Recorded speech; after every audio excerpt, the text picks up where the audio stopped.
Good afternoon to you all again and a warm welcome. Frank has said basically what we are going to do today. So it's a WedTech workshop. We are going to learn a lot. We are going to have 3 sessions.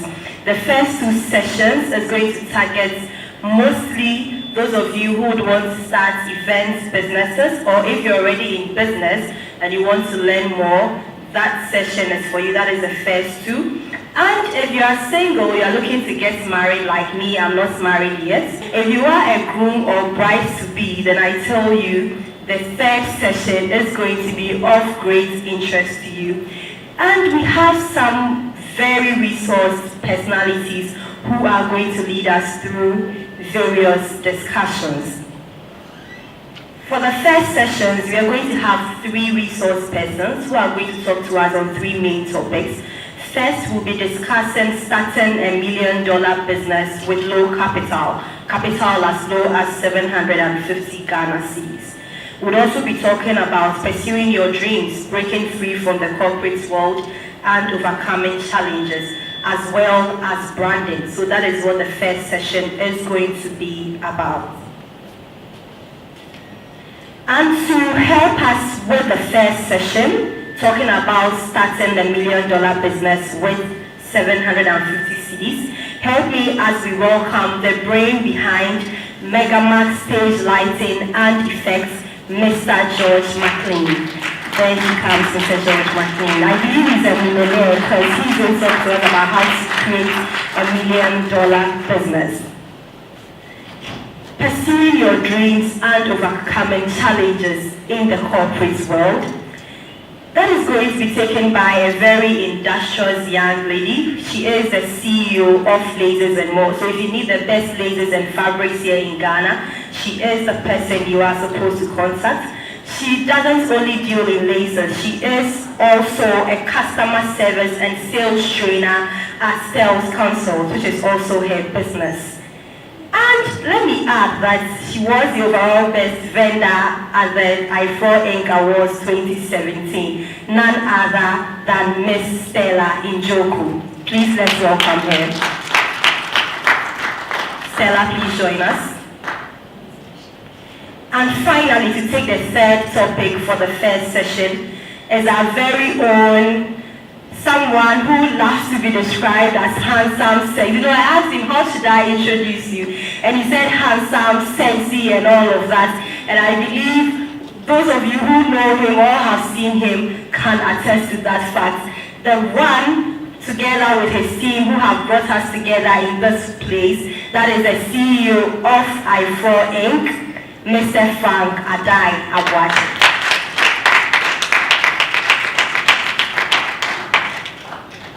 Starting a $1 million business with 750 cedis in Ghana today, how is that possible? Actually, I didn't start with 750 cedis. I didn't even know I was going into business. There's a product I saw online, a very interesting product, and it was about $8. So what I did was that I wanted to try my hands on buying online for the first time. And so if you want to buy online, what you have to do is to get a Visa card. So I went to the bank with 100 cedis, because the product was actually $8, which was around, that was 2 years ago. It was 24 cedis. And so what I did was that I bought the product, and then later on, I went to check online what the product actually is about, because it wasn't something that I was interested in using. And so what I did was I went to OLX, Tonaton, and other marketing platforms. So what the minimum amount I saw for that product was around 300 cedis. So I said $8, which is 24 cedis versus 300 cedis. That's no joke. So I thought maybe it's not a product people will even buy because it's not valuable. And so I decided to advertise on that same platform and see whether people would be interested in it. So when I advertised, within 2 hours, someone called me that he wants to buy some. And I didn't know the price I wanted to sell. So what I did was I decided to sell it at 150 and I was to make 100 cedis profit on it. And so when the product came, I sold it to the person and I realized that people kept on calling me. So I was doing nursing, my profession was nursing, so I didn't know anything about special effects and all those things.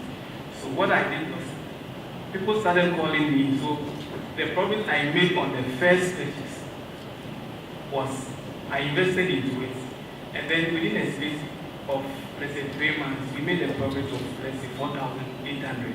And so I realized that this is no joke. What I have to do was that I will invest whatever I've made in that same thing and things which are related to. So people come and buy the product and they go and rent lights, they go and rent other things relating to that. So what I did was, let me buy those things. Let me use that 4,800 because actually 1,000 cities can actually buy a lot of that product. So let me invest 3,000 something on other products. So I started buying other things and circulating to them. So when you come to me, it's just like a one-stop shop when you want to organize such events. And so within a space of 1 year, I had a friend who is an auditor. He came to do auditing for me, and then we made within one space of 1 year, we made about 100,000 Ghana cedis. And so I realized that if you focus on things which are not common, even though it's not valuable, the item wasn't so valuable, but because it's not common, it's very difficult to find. I had the advantage over, because let's say everyone is doing stage lights. People are not doing the products I have invested. The products I have invested for the first time, nobody has it.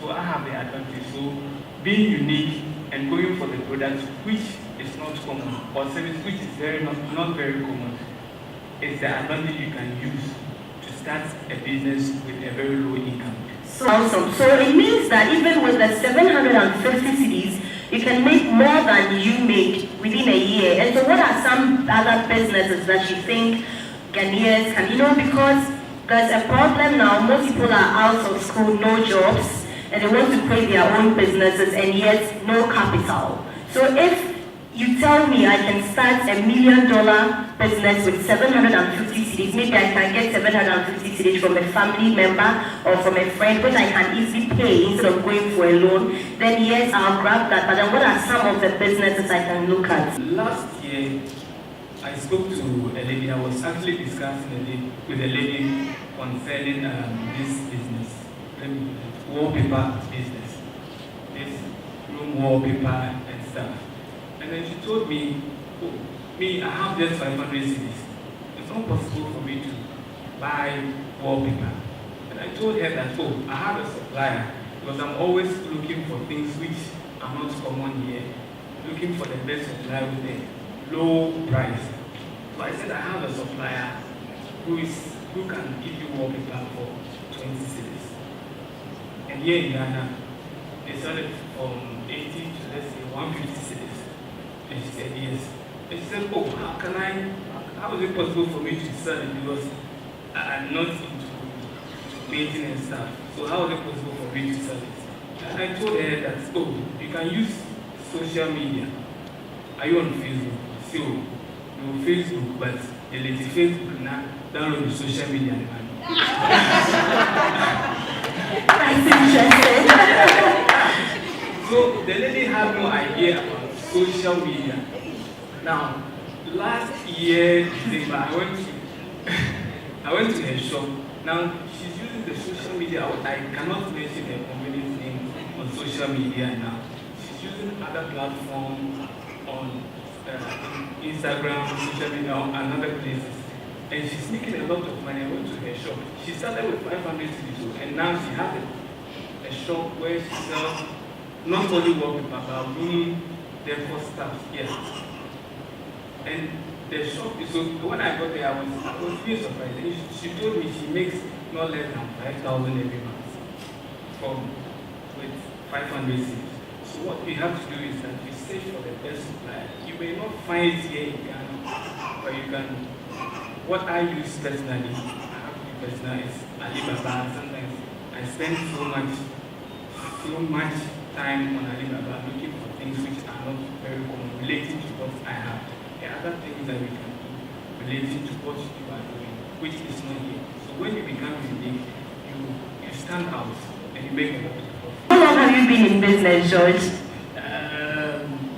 Next 14th of April will be 2 years. 2 years in business, and so are you $1 million rich? Because you are telling us about starting $1 million business with a capital as low as 750 cedis. So I guess you're a millionaire by now. I'm now getting there. Yeah, getting there. You'll get there. Please let's do that for George. I think he's done. Well, I believe you have your questions written down. We'll come back to him with your questions. Now we are moving on to Stella, the CEO of Lasers and More, and also a sales and marketing consultant and trainer with Sales Consult. That is Stella. She's going to talk to us about pursuing your dreams, breaking free from the corporate world, and overcoming challenges. Stella, what are some of the challenges that confront young people in the pursuit of their dreams? Maybe you know you have this business you want to pursue, but you just don't know your way around it. How do I start? How do I go about it? I'm going to be talking about my experiences. So as I speak, you will be getting something from it. And then I'll bring out the points that you should note as well. So after school, I did my HND first. And after the HND, I was fortunate to get a bank to do my national service. So while doing my national service, I was posted to the customer service desk or front desk, however you call it. So whilst there, I just put my all into my work, like focus on attending to customers, trying to make sure the customers are happy with our services and all of that. And one thing you should notice that wherever you find yourself, whatever you're doing, there are people watching you. That's a very important thing you should note. Don't do it just because there are people watching you. So I think the tree has a name for that thing, I can't remember. Let me work because somebody is watching me. Just do it freely. Let it flow naturally. Because when you're doing something that is coming out of it naturally, you get to find your strengths and your weaknesses out of it. So I was at customer service desk and doing my thing, attending to the customers, being nice, trying to, push them, open this account, sign on to this product. And someone was watching me. So after national service, people had to leave. I was fortunate again, by the grace of God, I was retained. And then I got a message from the MD direct that I had to be moved to business development. I was so worried and scared. I'm like, oh my God, I'm so shy. I can't go around talking to people and selling banking products and all of that. But this was someone who had discovered that I had that potential, which I didn't even think I had. So I was moved to the business development department, and that was, I would say, where I am today. That was the genesis of it. So I went into business development where I had to go around talking to people, come open this account, come sign on to this package, come do this, come do that. And then with time I realized I was building myself. So I have this skill, I have this marketing skill. I can actually talk to people. When I talk to people, they listen. So it's something I realized. And then all through my years at the bank, I think I did almost 6 years at the bank, it worked for me. It really worked for me. But due to some circumstances, I left. I resigned from the bank. And then between the period when I left the bank and my next job, I started selling hair, human hair, like wigs. There was this brand called Chocolate at the time. I'm sure we all know, the ladies know it. So that's what I was selling. I go back to my colleagues from the bank. Everybody was like, Stella, why did you leave? You could have stayed. By next year or 2 years, you could have been a manager. I said, some office politics were in play though. But then I left. I had to take that bold step and I left. So in between me leaving the bank and getting the next job, I realized, okay, I can sell this to this person. I can, take this to this person. I get this money. I put it into this. Just like my friend here or my colleague here explained, you put this into this, you make this money out of it, you invest into something else. So that was how it started. Then I went back again to the corporate world, and this time it was an HR firm that was into recruitment, training, and something else. There were like 3 services we were offering at the time. And even with that, I was still building myself unknowingly. Because I just wanted to get salary. We are always like comfortable. At the end of the month, they're already shaking like, okay, have they credited my account? Hey, I've not got to the alert. Nigeria must say alert. The alert has not mattered. I've not gotten alerts, like they haven't paid my salary. So when the salary comes, oh, I have to pay this, I have to do this. So there's something about working in the corporate world. It's like you find this comfort holding on to that monthly salary. And if you are blessed to have a company that pays bonuses and 13th month, oh my God, like, oh, I'm expecting my 13th month, I'm going to use it to do this, I'm going to do the house, I'm going to buy a car and all of that. But it's a bit restrictive, depending on the kind of company you work in. Except you're working in a global company where there are opportunities, to explore, opportunities to try other departments, opportunities to, do things that would help you pursue your passion or your dream. But if you find yourself in a typical working environment, you realize that you're stuck. So let me give you an example. I'm a receptionist, and every day, 8 to 5, I'm at the front desk, attending to people, smiling at people, being nice at everybody. At the end of the month, I get my salary. If I'm blessed or maybe I'm so beautiful, then the nice gentlemen who come and drop some tips, that is not where life ends. Because if you look through yourself very well, you realize that you have a passion for something. There are some people, I love to make beads. Some people, I love to make hair. Or I love shoes. So you love shoes, you should take it up. Okay, so Stella, just to cut you in. Yes, so we always have that point of rediscovery. You find yourself in a certain profession, and like you rightly said, you feel so comfortable with your salary and all. When you get to that point where you realize that you have that passion or you have that skill, what do you do? Because you can't probably handle both at the same time. What do? You'll be thinking, so if I quit my job, no more salary, isn't this going to be risky? What if I don't succeed? Thoughts like that. That's very true. It's very risky. I still have my colleagues who are still at the bank every day asking, hey, how am I going to get out of this? But you have to start from somewhere. I never tell anybody, quit your job and when you start. It's very difficult. I have to be honest with you, it's hard. But then you start from within you, around you.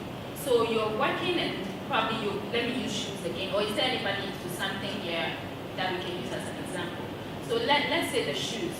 Within your work environment, your workspace, your next colleague, I have this shoe for sale. You can just walk into a boutique or a shop. People do that. So I'm into fabrics. Someone can just come in and say, I have colleagues at work, and maybe one of them is getting married. I want to be able to buy the fabrics from you and sell to my colleague. The person is not a fabric dealer, but that is a starting point. So the person comes in to say that, okay, she wants maybe something in peach, she looks at the samples, I give her the prices, and because we have had that discussion, I give her a good price. So she takes these fabrics and she sells to her colleague and she makes money. You see, so the next time another colleague is getting married or has an occasion, they come to her. That's, that fabric you got for Lillian the other time, it was beautiful, can I get some? Then she comes back to me, this person wants it. And the same way, somebody wants a shoe, she goes to the next boutique that sells shoes. Before you realize you started something. And that is exactly how my laces and more started. It was just somebody saying, I was traveling to Nigeria at the time. Someone said, I'm getting married, now here in Nigeria they have laces. So I need a blue lace, I need a yellow lace. I said, okay, no problem. I'll get it for you. She gave me only 200 cedis. So 200 cedis was the genesis of the whole thing. So, how do you get your first client? Maybe you quit your job entirely and you stay for a month, 2 months, 3 months, no one is coming to tell you I need laces or I need a shoe, and your salary is also not coming. Don't you come to a point where you sometimes regret quitting your job? What should keep you going? What should motivate you to stay in business? Yeah, I always believe in facing reality. There is nothing like, when you get out there, I will never tell you when you get out there, it's always, even till dates. I wake up some days, I'm like, Stella, why did you? No, just going to apply to a bank again and be free. I'm being honest. Till dates, I still have that feeling. Because business has its up and down. But like I said, I would not encourage you to quit your job entirely when you have not started. You have to start something and then get your first client. And like I said, your first client will always come from around you. If it's your office space, if it's your church, maybe you are in a group, maybe Rotary, something.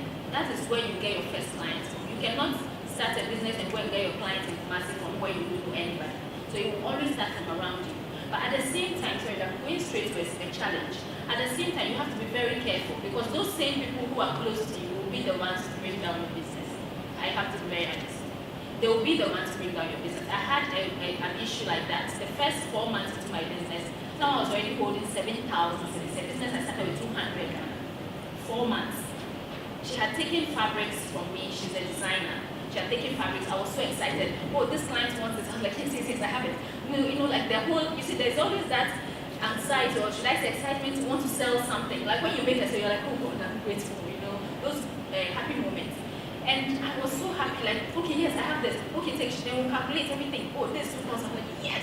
I was so excited. Before I knew it, she had my money of 7,000 cedis. Wow. And this was a case where the people had paid, or should I say 90% of the people had paid her the money. But she was holding it for whatever reason, I have no idea. And she hasn't even paid the rate. So you see, that this is a challenge. Now, how did I handle it? Let me go a bit spiritual. I prayed, like, God, this can't happen to me. I just started this business. And I'm really struggling. I used to sell from my car. I go around to the same bank where I used to work. I go there to sell. Yes, someone will say, hey, I'm too shy. Yes, I was shy, but hey, when you need to make it in life, shyness has to go under your bed. So I put all those aside, struggled, and 4 months down the line, somebody is doing this to me. It can't happen. So I called one of my suppliers that this is my problem. And then she said, oh, don't worry. And this is the supplier that I was dealing with for just 4 months. She doesn't even know where I stay here in Ghana. And she said, fine, that's okay. She sends me stuff without me paying. So that was how I started getting back on my feet again. So I was now taking the things on credit and then selling. When I make some money, then I send to her. Even whilst I'm not done paying for the previous stock, she sends me new stock. So it kept me going. And then I always had this strategy of making sure my designs are not common. So when someone thinks of, like a fabric seller, I'll go to laces and more. So that was the path I created for myself, or the name I made for myself. So that was a really major challenge, which you have to be careful about. People around you, most of the times, are the ones who bring down your business. So you have to be wary of that as well. It's something I could share with others. So I made it a business. I just go to my friends in the other companies and tell, you are setting up a company, or you just employ new staff, say national service people, for example. Let me come and train them on customer service, how to deal with customers, how to win accounts, how to win businesses. And before I realized it was something I love doing. So that is my number one passion. The lace is not really a passion. It's a way to put food on my table. But you see, at every point in time, you have to do something. So like going back to the finances, it's not, everybody will tell you it's not easy to start a business. But if you listen to my colleague, you see the way he started, $8, and then already a business is going. So you don't wait till somebody gives you 2,000 cedis, 5,000 cedis. Like I said, you come to laces and or you pick one fabric, maybe it's worth 300 cedis. You take it, go and sell it 400 cedis, you pay 100. If you are disciplined, you don't spend that 100 cedis. You put it together, come and take 2 fabrics. You go and you make 200 or 300, you come back, take 5 fabrics. Do you understand? Everything follows a sequence, and everything has there are levels that you have to follow. You don't jump. It is very rare that, unless, excuse me to say, you have a rich father or sugar daddy or sugar mommy, it's not even else. Yeah, that will sponsor you and just immediately open a big boutique for you and start doing your pay. Even with that business can run down if you don't have discipline. So you have to be disciplined in terms of your finances, in terms of the people around you as well. So start small. And start now. Don't wait, because as I speak to you now, everybody is going into lace business. So what is it that keeps laces and more going? We are trying to be, different. So as of now, I don't just sell laces. Everybody who comes into the shop would always go and come back. Do you understand? Because we have this personal thing we do. Like, we have something personal with all our clients. So we try to be different. It's not just, I went to buy lace here, so that's it. So I always give this example. If my favorite client or my best client has a sister who has now started selling lace, have I not lost a client? Do you understand? Or someone close to my client starts selling laces, they will definitely go there just to, keep that relationship. And they will leave me hungry. So how would I remain in business with all this competition? It is how you handle your customers. It is how you handle your finances, because you have to remain in business. You have to make sure you have the trendy things. It's not just laces. I'm using laces because that's what I'm into as of now. So whatever it is you're into, you have to make sure you're on top of your game, looking for new trends, new ways to please your customers, adding value. So that somebody knows, when I go there, it's not just a lace. She'll probably advise me on what style to make. She'll advise me on what colors to suit me. She'll advise me on who should sew what, because I have designers I work with. So I recommend you to this designer. So at the same time, I have created a network. So if you ask the designer, oh, where should I get fabric? The person will call me first, unless I don't have the fabric. So that is how you create a network. And before you realize your business is growing. So a business that started from the car, right now we are even thinking of our next branch already. So everything starts from somewhere, and you always achieve it by the grace of God. But you need to also work. You can't sleep and expect manna to fall from heaven and the business to suddenly go. No, you need to put in the work. I tried at some point to see if I can go back to the corporate world and still run this business. It's hard. It's hard. Looking at where I built it up to, it still needs my personal touch. It still needs my presence. So before you think of quitting that job, start something. And start it from where you are. Start it from within. Start it from within, but make sure, hey, the credit, please, take it easy. If somebody is making you order something and the thing is 300 cedis, and the person wants to pay parts, please take 200. Cover the cost of the thing and make sure it's just your profit that is remaining for the person to pay as balance. Then by the time you bring this and the person wants to even mess with your balance, you still have your capital to invest in something else. So at the end of the day, you are not stuck. Like, oh, suddenly you don't have money. Because it happens. You start a business with 1,000 cedis and suddenly you have zero. You start within, but then at the same time, you need to be very careful because they are the same people that can run down your business. You need to be very disciplined with your finances. And if you need to succeed in business, then shyness must go under your bed. Please, let's do that for Ms. Stella Ijoku. She's done a great work. And get your questions ready for her. To our third panelist, the CEO of Ayefro Inc., Mr. Frank Adai Abwadi. Hello, Frank. Hi. So George and Stella have shared some insights on how we can start some business with not much capital. So let's say anybody here now decides to start a business, maybe in events. He's got that capital, maybe 500 cedis or that 750 we're talking about, or even George's $8, which is 24 cedis. He's starting the business. How are people going to know about the business? Let's talk about branding. Alright, so picking up from where Stella left off. You know, in Ghana, when someone starts a business and people see that this business is flourishing, then everybody moves in that direction. So now that she has said that leases are selling, I'm sure people from here will say, Charlie, when we went for the workshop, they said leases are selling, oh, let's go and buy some. And there's this guy who is doing lighting and special effects, and just 750, he's making so much money, over 100,000 in 1 year. Charlie, let's go and do some. Bring your 750, bring my 750. So what is going to distinguish you from your competitors? And that's what I want to talk about. And that's branding. Okay, branding is what people think of when they think about you or your company. What comes to mind when people think about you or your company? That's what we call branding. And branding is you. Yes, it's not your company. Branding is you. You represent your company's best interest more than anyone else. Nobody can take care of your baby better than you can. Okay? You have a greater desire, a greater passion for your own dreams than anybody else would. Nobody will understand your vision like you. So branding is you. Branding begins from you. So branding starts from how you even talk. The words you use, you consider your words carefully because you are the best brand ambassador. Even if you go and employ, let's say, Shakawale or Stoneboy or whoever to be your face of your company, when people think about the company, they still think about you. And when they think about you, what impression are they left with about you? Is she rude? Is she proud? Is she too known? Is she impatient? When I come to a shop and I'm talking to her, does she lift up her head? Does she smile? To the guys, is he all knowing? Is he boastful? So you represent your brand best. And I said it begins from even how you talk. It begins from the words you use. It begins from how you walk. It begins from how you carry yourself. Believe me, nobody will treat you better than you treat yourself. So first of all, know that you are the brand. The company is not the brand. You are the brand. When you think of PC FM, you think of Despite group of companies, you think of Despite or Self-Family. When you think of Page Capital, who do you think of? Exactly. When you think of UT Bank, who do you think of?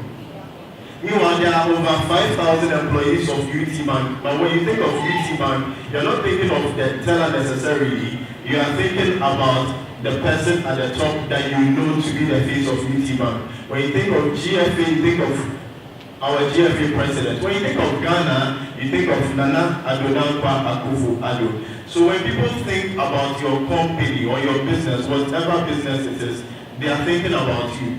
So just pause for a minute and let that sink in. Reflect on how you've carried your business. If you're an entrepreneur here, if you're a business owner, just think about how you carry yourself. It's very important. So you are the brand, how you dress is very essential. Wherever you go, make sure you carry your brand along with you, because when you are working, that's the brand working. When Stella is working, it's Laces and More working. When Frank is working, that's Ayefro working. When George is working, that's Mega Mark working. And when your Rampasma is working, that's the MC working. Don't say Mano. Alright, so wherever you go, you are carrying your brand along with you. And you should be conscious of that fact. So you carry yourself with respect, you carry yourself with dignity, and you make sure that everything that you do represents the best interest of your brand. Even on social media. The social media that they said you should delete the Facebook and install the social media. When you post on social media, even if it's not directly related to your company, perhaps you have a page dedicated to the business you do, and then you have your personal profile, you have your friends. The things you say, they'll start attributing it to the brand, to your company. So in your posts, remember you are your best brand ambassador. You are the best salesperson for your company. You are the best marketing person for your company. Marketing begins with you. Alright, so with branding, there are so many elements, but first of all, know that you are the best person when it comes to the brand. Secondly, there are certain elements of branding that people overlook, especially startup businesses. You have an idea, you want to venture into the wedding industry, you want to enter into the events industry. So you just start, you create a Facebook page, you choose a name. Come and see my wedding pictures, something, and then you create a Facebook page. Alright, so let's look at the elements which go into branding. One is even the name of your company. The name of your company shouldn't be too generic such that when I do a Google search and I type wedding vendor, and your name is lost in the sea of wedding vendors. Or I type decor, and your own is something decor.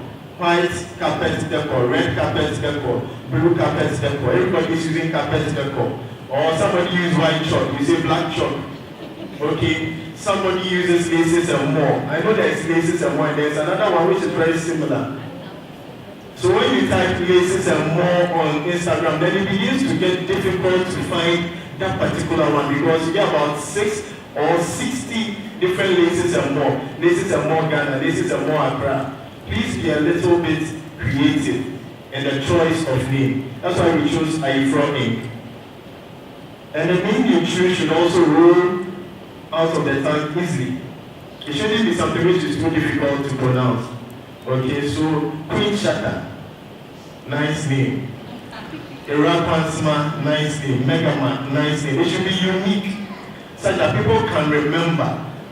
I'm not saying the daily Laces and decor then. But what you hear in Quine Chain decor, everybody remember that it's in Quine Chain decor.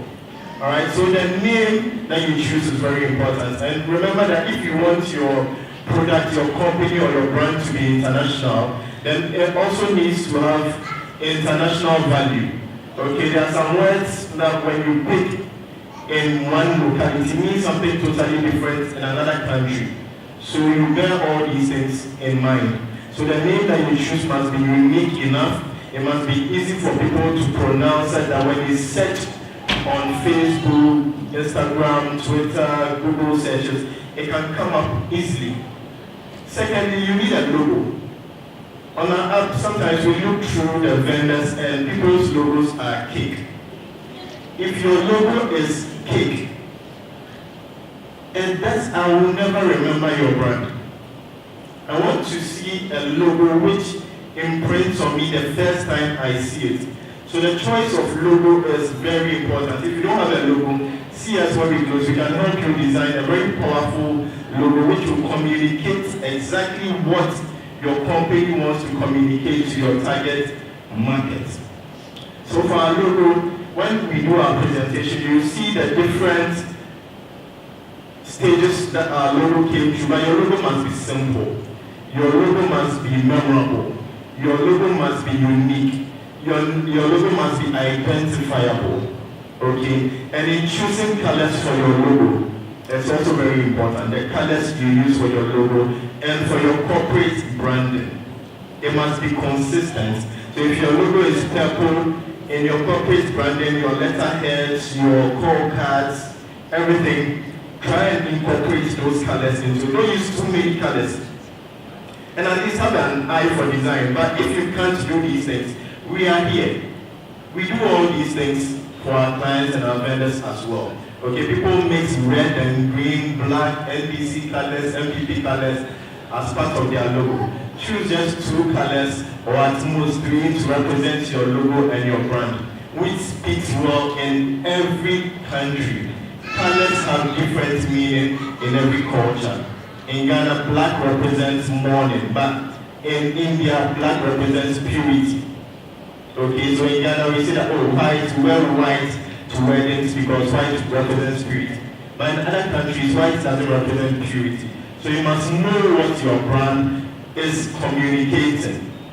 Alright, even the choice of text that you use in your branding, in your logo, the font choices, or when you design your posters, perhaps you are doing a discount sales, you are doing a promotion, you are having a workshop like this, everything should be nice and beautiful. You don't choose 10 different font types to incorporate into your poster. Sometimes I see some billboards and I don't know what to look at on that billboard because there's so much information, different text, different sizes, different colors, and they confuse the target audience. We just need to see what you want to communicate. So branding is important. Branding is key. Now when it comes to branding, you also look at the team that you are working with. Everybody must understand your corporate mission and vision. Your team must buy into it. Okay, so if you have people who are working for you, if you're a business owner, you employ some sales people to work for you, make sure that they totally understand what you want to communicate to your customers. Else you leave the people in charge, you come and they would have sacked all your customers. And you wonder why people don't come to your shop any longer, because the people who you are working with don't understand the brand you want to communicate. Are we together? And also know that when it comes to branding, your relationship with your customers also communicates the type of brand that you are. Okay, so what kind of support do you provide to your customers? As a startup vendor, it's key.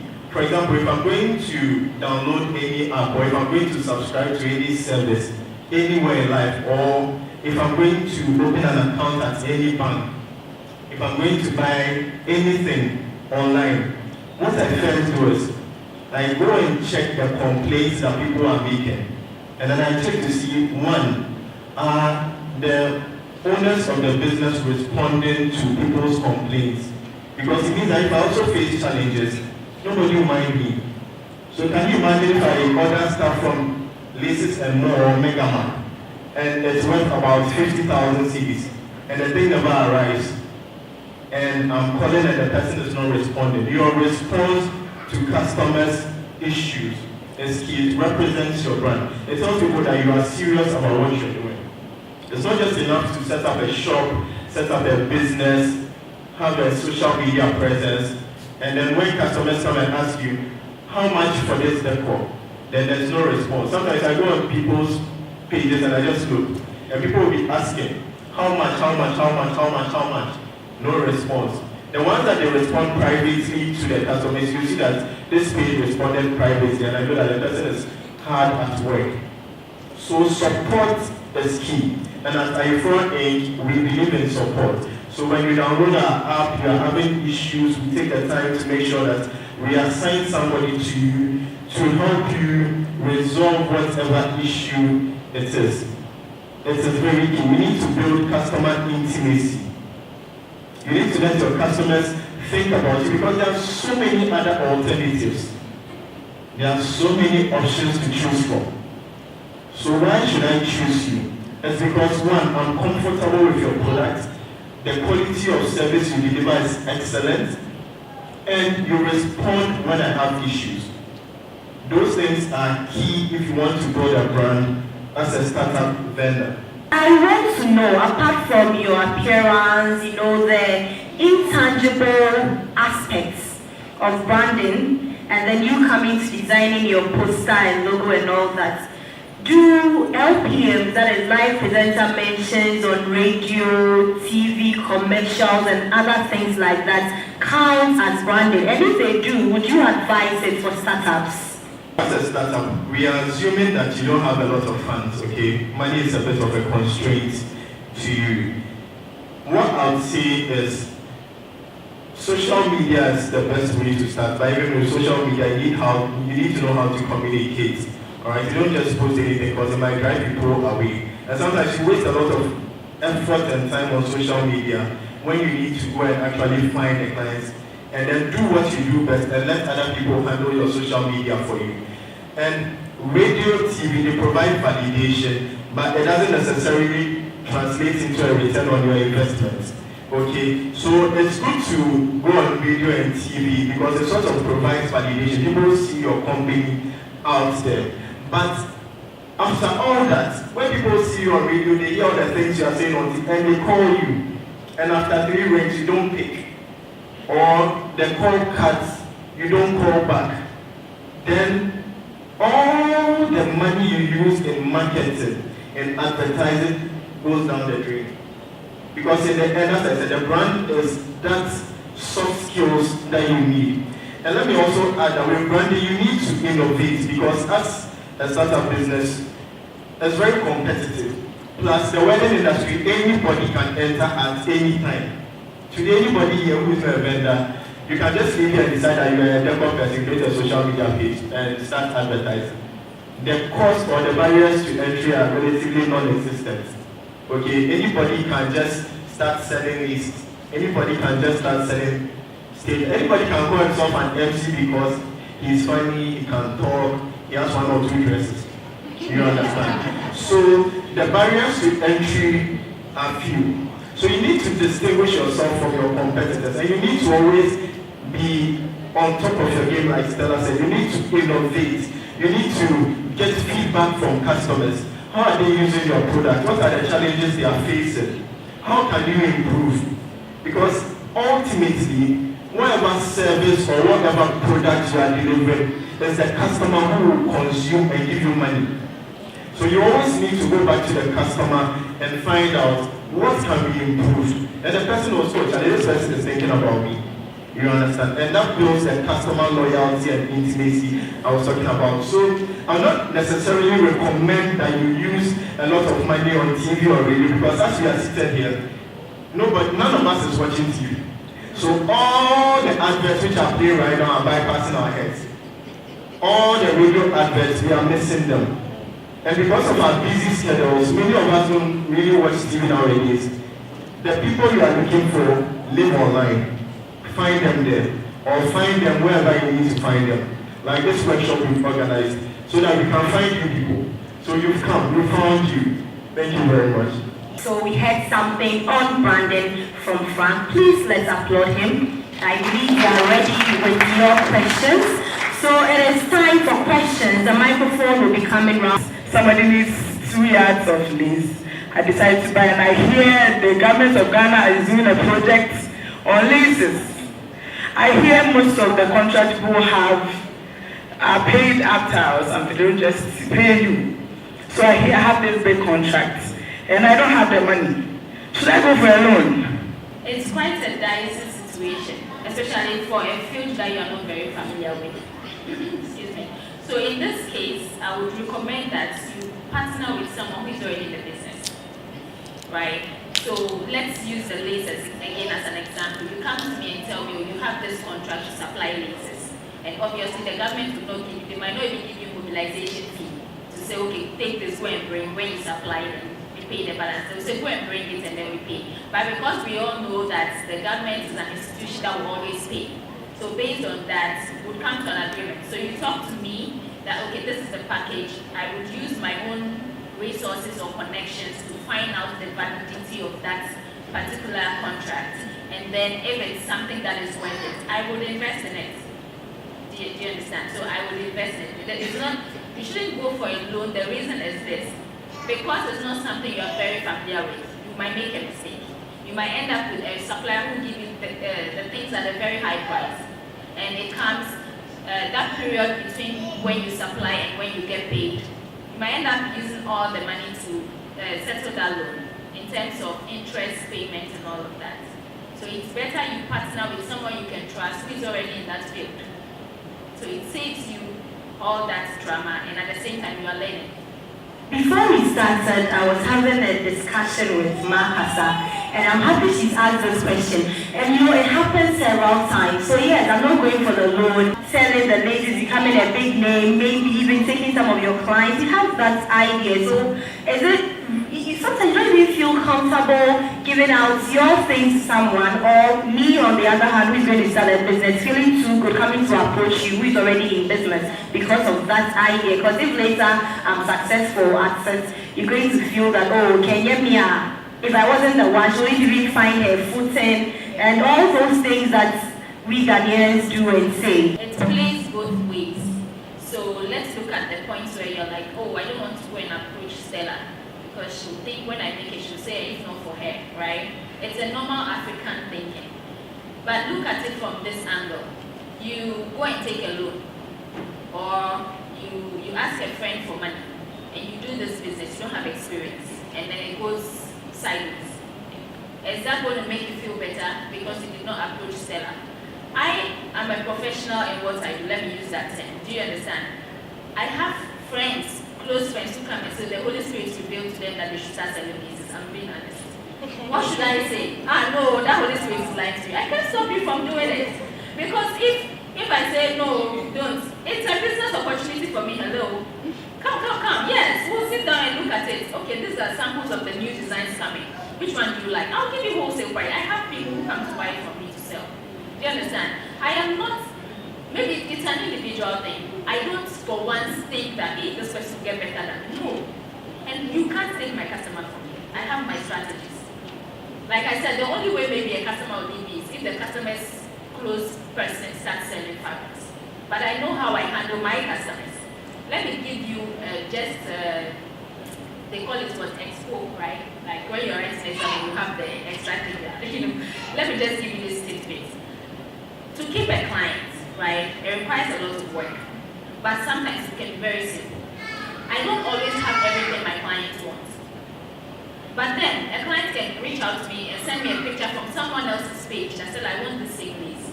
I look around, I don't have it. And the person needs it maybe in 2-3 days. And if I want to order, it might take a week or 2. So I just go to that person who is selling the lace. How much is your lace? Maybe 100 cedis. Can you give me? Take it and go and give it to my customer. What has happened here? The customer has bought the lace from me. She doesn't know where it's coming from. So next time she wants the lace again, where is she going to? She's coming back to me, obviously. I would never say, oh, go and check as Macy's lace. No, you are losing your clients, because if your customer goes there and goes to see something nice, it's like, oh, it looks like you have better things here than laces and more. So let me stick to them. So this is a free apple I'm giving you. You understand? So in back to that African mentality that, oh, this person will get better than me. No, you need to, when you want to go into something, you do it with an open mind, a clean mind. Don't start thinking immediately of the negatives. Like, this person will think this. No. Immediately you start doing that, you are restricting yourself. You have to be free. You have to explore. You have to take risk. They say the higher the risk, the higher the reward. So you need to take the risk. But don't be too, don't stay in your shell that, oh, I don't want this, so because of this I'm going to manage to do this. You might end up failing. At every point in our lives, we need people's guidance. When you're making, or do you continue or you divert? Okay. Remember when I was speaking earlier, I mentioned that I was selling hair, right? So I started with this hair business. And at the time when I got a friend to even invest, I think 4,000 cedis in that business, that was the time when I made a loss. The hair business just collapsed in my presence. Like, I was shocked. This is not the same business that at least I was able to make my small daily bread from. I bought the hair and suddenly, that was the period when the fake one came in. And people lost interest in chocolate hair because they're like, hey, fake in the door, so I said, no, mine is original. So it's only those who actually can attest to my quality. They were the ones buying. But hair is not something we buy every day. My chocolate hair is 3 years, so imagine if everybody says 3 years, how many will I sell? Do you understand? So I lost about 9,000 cedis in that business. The business actually crumbled. So I had to divest.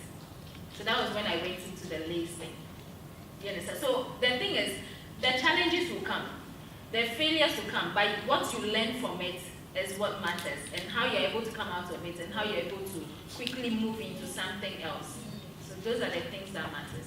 Some of us venture into business without doing any market research to find if there's a viable market for the products or services that we want to offer.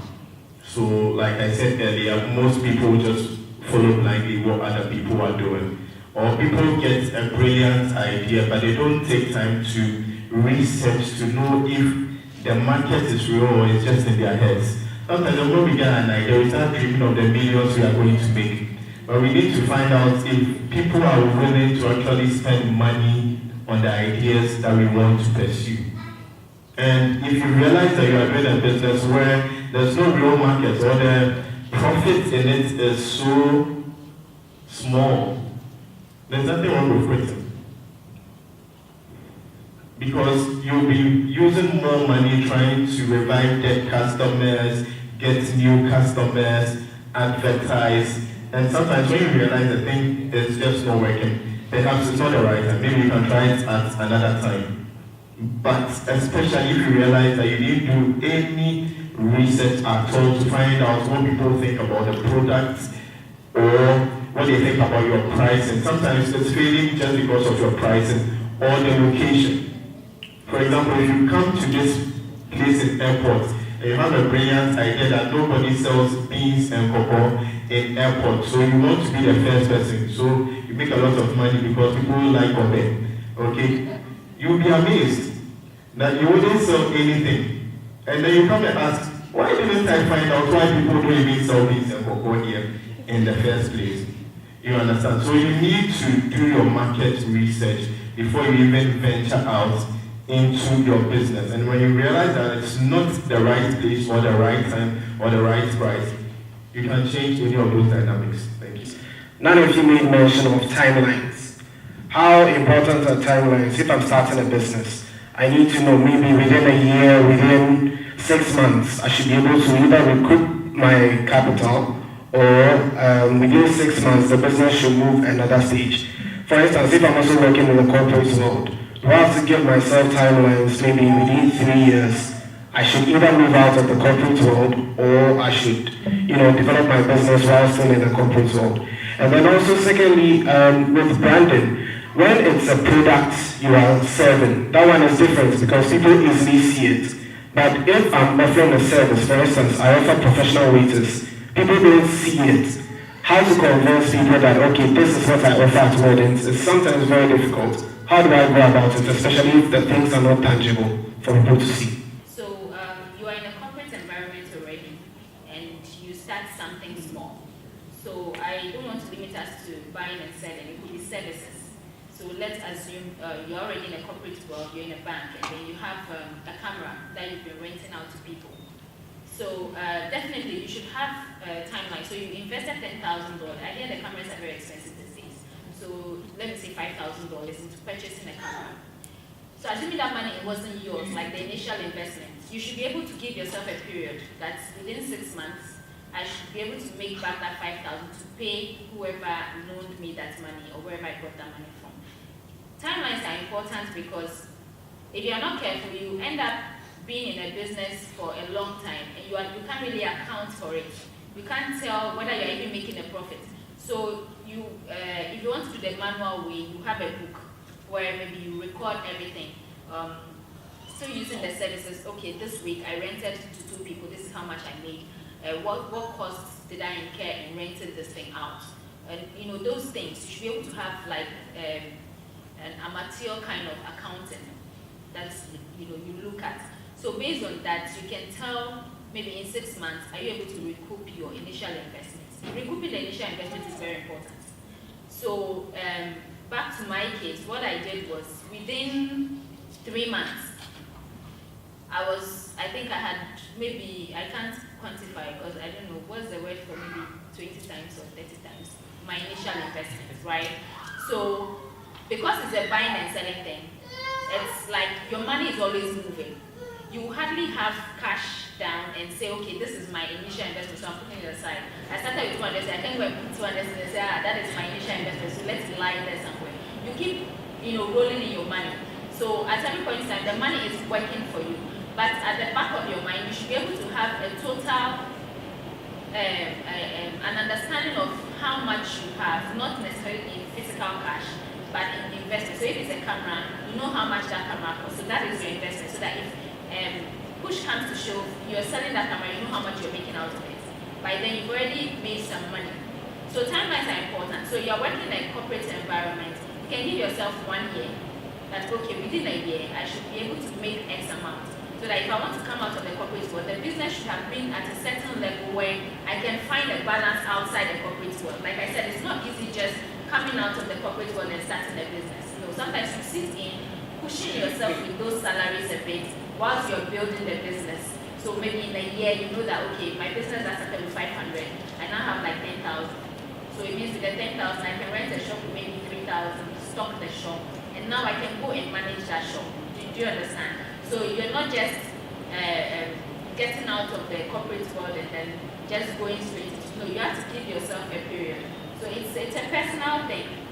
So it's your decision to say, okay, this is the period I give myself, 2, 3 years, 4, 5 years, anyhow you want it. But the timelines are very important. If not, you just be working around the clock and going around and around and around and you don't see what exactly. Thank you very much, Stella. I'd like to talk about the branding, especially when it comes to services, the intangibles. So let me use this workshop as an example. Many of you, we've never met before, but when we organized this workshop, you came. So what at all caused you to come?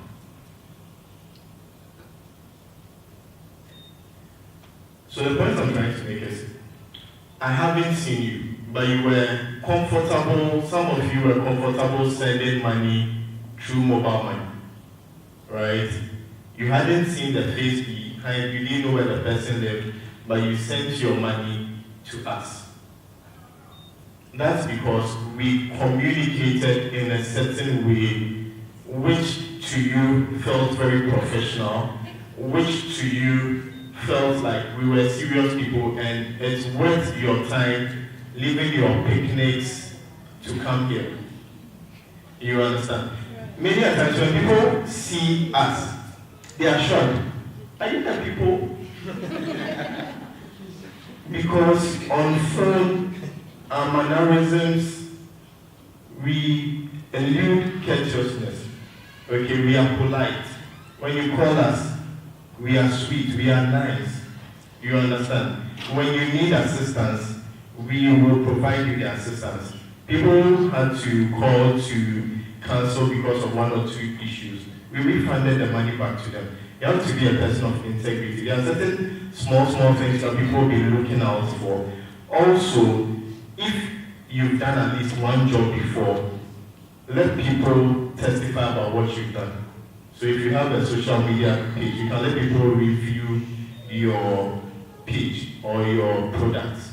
Alright, if you have a website, you can add the testimonies of people. I know the rapper does it a lot. When she hosts an event and the people even send the challenge, we're wonderful, screenshots, social media. So it adds validation. It's very important. It adds a certain level of validation. So though I've never met her before, I just had a certain level of respect for her, enough to say, take charge of our program and be the moderator. Alright, so sometimes it's not even the product, but it's just even in the communication skills.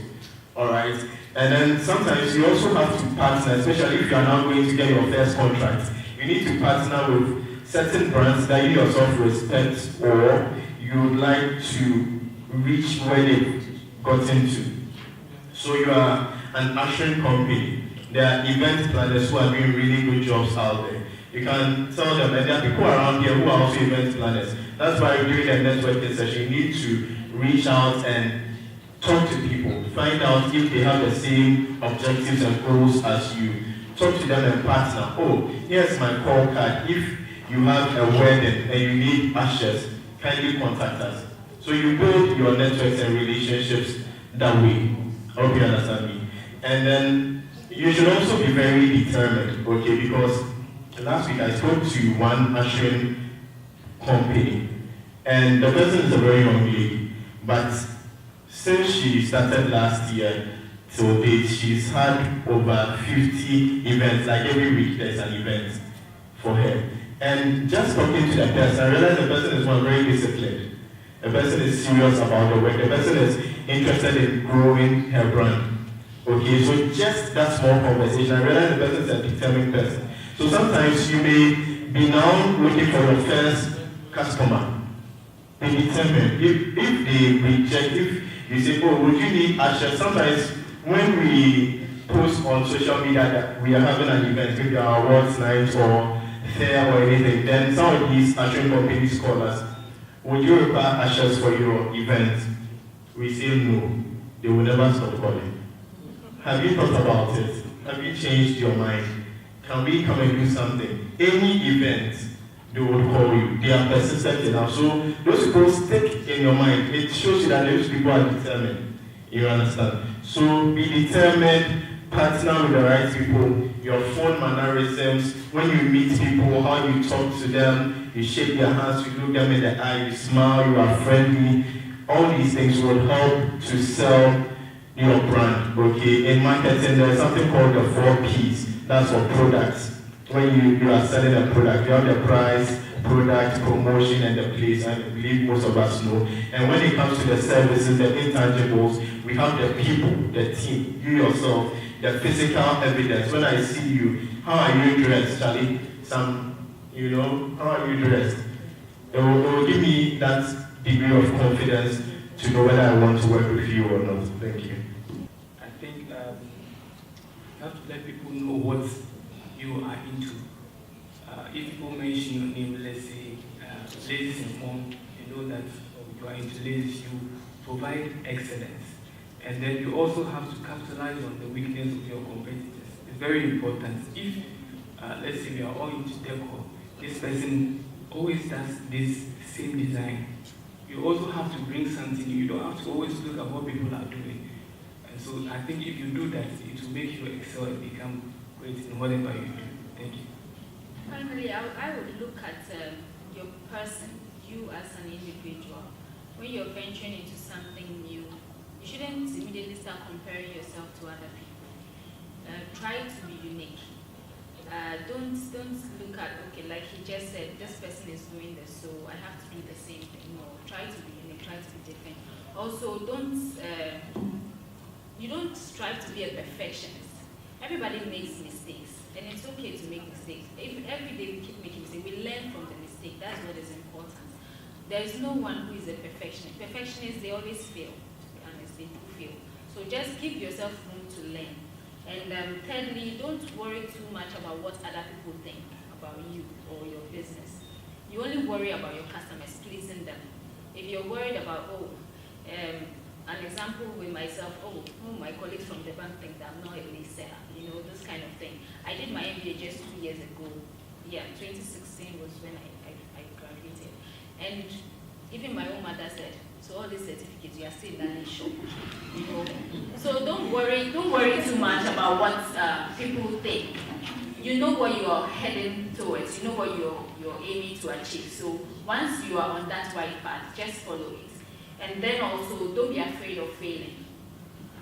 fear is something that puts us down a lot. Fear is something that would restrict you. Fear would make you not even venture into things that you can obviously see you will make it, but because you're afraid, you just, take that backstage and then the things just keep passing you by. So don't be afraid of failing, because once you fail, you've learned a lesson, and the next time you venture into something, you won't make that mistake again. And then you can also share your experiences with others. And lastly, don't be impatient. Everything takes time. Like some would say, what did they say? Sorry, my tree is no good. Every time I want to say something, tree just it disgraces me. So just don't be impatient. Take your time. There is always a starting point. There is never an ending point. The period that you're going through is a learning period. So take your time. Don't I need to immediately become like Mega Man. I'm starting today, but I want to be like him tomorrow. It's not possible. He didn't start today and became like what he is today, like within a few hours or within a few days. So you need to be patient. These things are your personal traits that will help you to get to where you want to get. I'd like to say that when it comes to branding as well, your time consciousness is key. Okay, because many people think that Ghana, so we do everything Ghana man time. So we try to start very early, exactly as we promised, 12 o'clock. So if you came in thinking, and then only the measure as a way to, you probably, those who come late, will finish eating the food and will refund any money to them. Let people know you as disciplined, let people know you to be professional in whatever you do, okay, because that's what sells your brand. And at Ayefro Inc., we can help you to communicate the right message to your target audience via designing of logos, websites, mobile apps, videos, shirts, any kind of design or any corporate communication need that you have. We can help you with that so that you can focus on doing your core business. We manage a lot of social media pages for lots of corporations, so we can handle that for you as well so that you sell the right messages, not just putting any message on social media.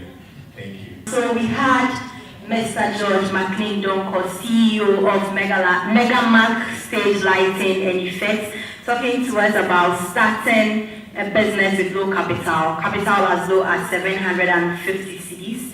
Ms. Stella Ijoko, CEO of Ladies and More, and also a sales and marketing training consultant and sales consultant, talking to us about pursuing your dreams, breaking free from the corporate world, and overcoming challenges. And Mr. Frank Adai Agwaje, CEO of Ayefro Inc., he took us through branding. Please let's applaud our lady and gentlemen. Thank you very much. And she's not just any makeup artist, she's certified. She is a member of ACMAC, that is the Association of Certified Makeup Artists of Ghana. Help me welcome Lawyer Nash Yoko Boy Big Boy. Lawyer Nash Yoko Boy.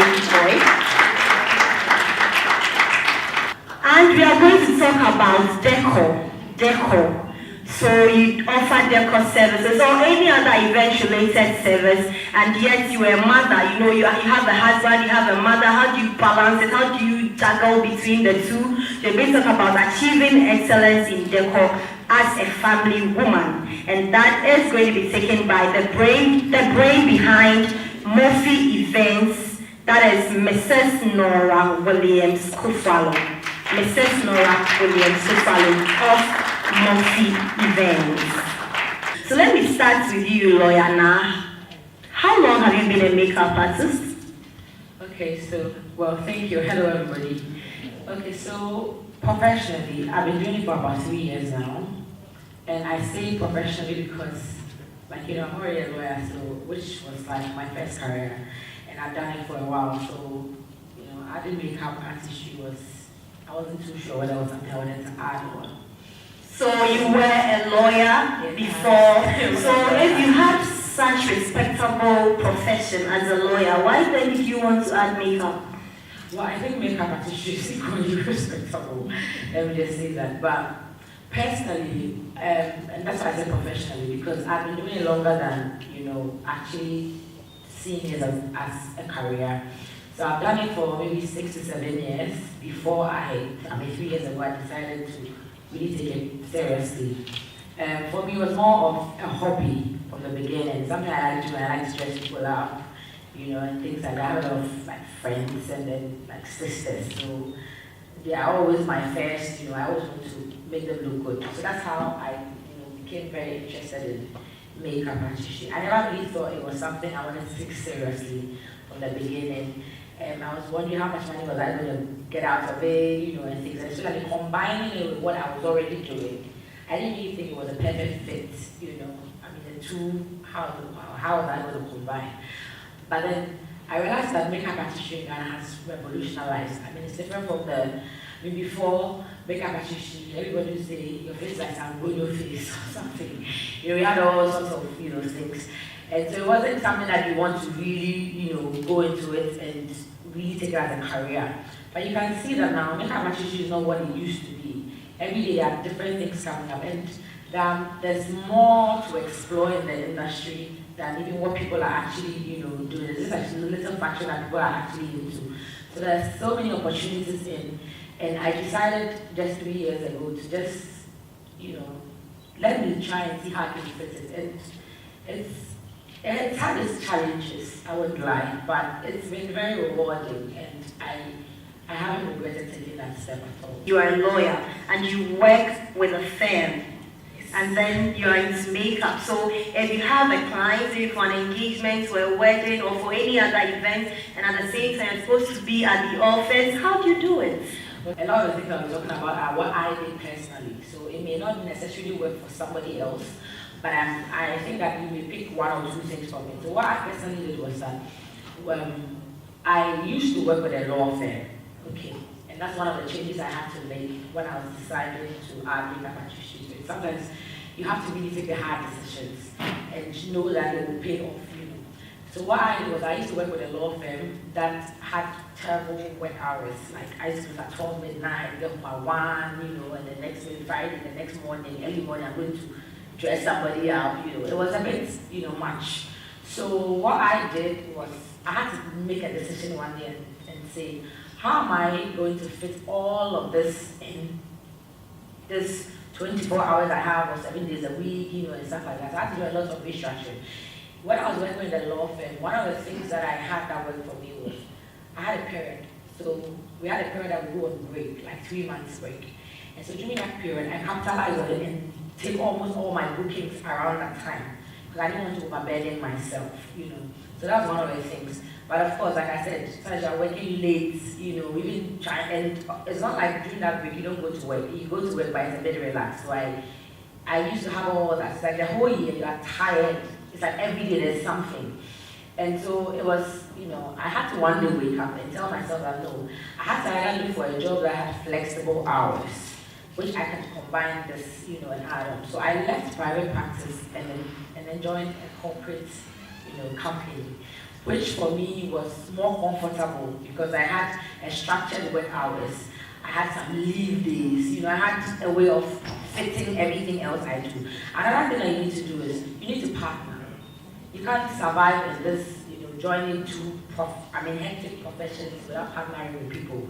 You should have a team. You can't be just you or an island. A team doesn't necessarily mean a team working under your company. It can be other people. One of the benefits I got from ACMAG is you have everybody there is a makeup artist, and you have people who are more than ready to, help you out. So that time that you are really, really constrained, you just put it on the platform, and you get even more than you need. You just let them, and then you refer, and it makes it very, very, very, very easy. So those are some of the things that I usually do to make my work very, very easy for me, and then I don't get too stressed either.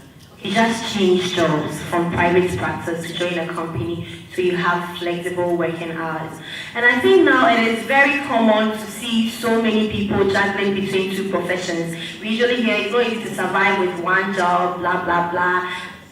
I'm an example, because yes, I'm an MC, but I just don't do MCing. I have a full-time job I do, and then with this photography brand also here and there. So many people are into that. We have nurses who are also makeup artists. We have other people doing corporate stuff but into events, decor, and a whole lot. So what advice are you going to give to people here who find themselves in such situations or are thinking of probably adding on their own business to what they already do? First of all, you need to have a very honest conversation with yourself. What you are intending to do is something that's going to fit into your life. One of the things that we do is we have so many things, or something is trending, but you realize that maybe the kind of job you are doing. So, for example, you work in a bank or like a typical, corporate structure where all you have as breaks. Some people even work even on Sundays, Saturdays, like Monday to Sunday you are working. Honestly, with that kind of thing, it will be really, really difficult for you to juggle between two things. So you either have to have that honest conversation with yourself. Which one do you think is going to pay you more? Which one are you going to earn more out of? Because sometimes you think that, I want to juggle, and you're not performing at one place. And then you're not even performing at both places, but you're not giving, in your best. So you really need to find that fit, that thing that can fit into what you're already doing. I think earlier on, my sister Lisa was talking about where you have to really, know that, okay, this thing that I'm like makeup artist. Maybe I'm working in a bank and doing makeup artist. And I work like Monday to Sunday. Really, how are you going to do it effectively? It's not about doing, but doing it effectively and making sure that you are fulfilled here and then fulfilled there. Or else you realize that you're always stressed, you're always tired, and especially when you're not even making that much money. Yeah, it can land you into all sorts of, things. So sometimes just have that honest conversation with yourself. If it means changing what you think, maybe you think it's makeup artistry, you are good at, but maybe you are good at something else that the hours will fit into what you are doing more than the other. Have that conversation with yourself, and then be an actor. You're not there to impress anybody. You're only adding on to better yourself. So you need to really be honest as you can with yourself. Or else you see that somebody is doing 2 or 3 jobs, you also want to do that, and you will crash. So sometimes you really, really need to have that conversation and know how you're going to fit it all in. Sometimes it means that you have to quit one. It's not that it's a no that you have to do the two. Sometimes it just won't work. You get it. Like me, I knew that there was no way I was going to work with my old kind of structure that I had, even though it was the same profession. I had to make that decision. That decision meant to me I may be earning less than what I was earning, or earning more, whichever. But you have to sacrifice somewhere to be able to know that what you are really going to go into is going to be rewarding, or else there's really no point. So you really need to have that conversation with yourself and know how you're going to fit all that into your life and not get bent out, with all of it. Yeah. So it's not just about you being able to do 2 or more jobs at a time, but how effectively you can do them. So you need to excel at both of them and then make an impact. Because if you are working and then nobody really feels you don't see what it's like, you're wasting your time, basically. That is what you're saying. Okay, we'll come back to you. So Mrs. Nora Williams Kofualo, please take the mic. Murphy Events. When did it start? I would say professionally, it started, let's say, about 2 years ago. And how long have you been married? Basically like 2 years. So which one came first? I'll say it came at the same time, and I'll explain why. And you are a mother. I am a mother. Isn't being a wife and a mother already too much for you to add on an events, decor, and planning business? Well, it is, right? But you're looking at saying, okay, you have 2 babies, right? So the first one is the baby that God gave you. It's already instilled. You came with it, right? And the other one is the one that you get by association, which is marriage. So which is the one God gave you? The call.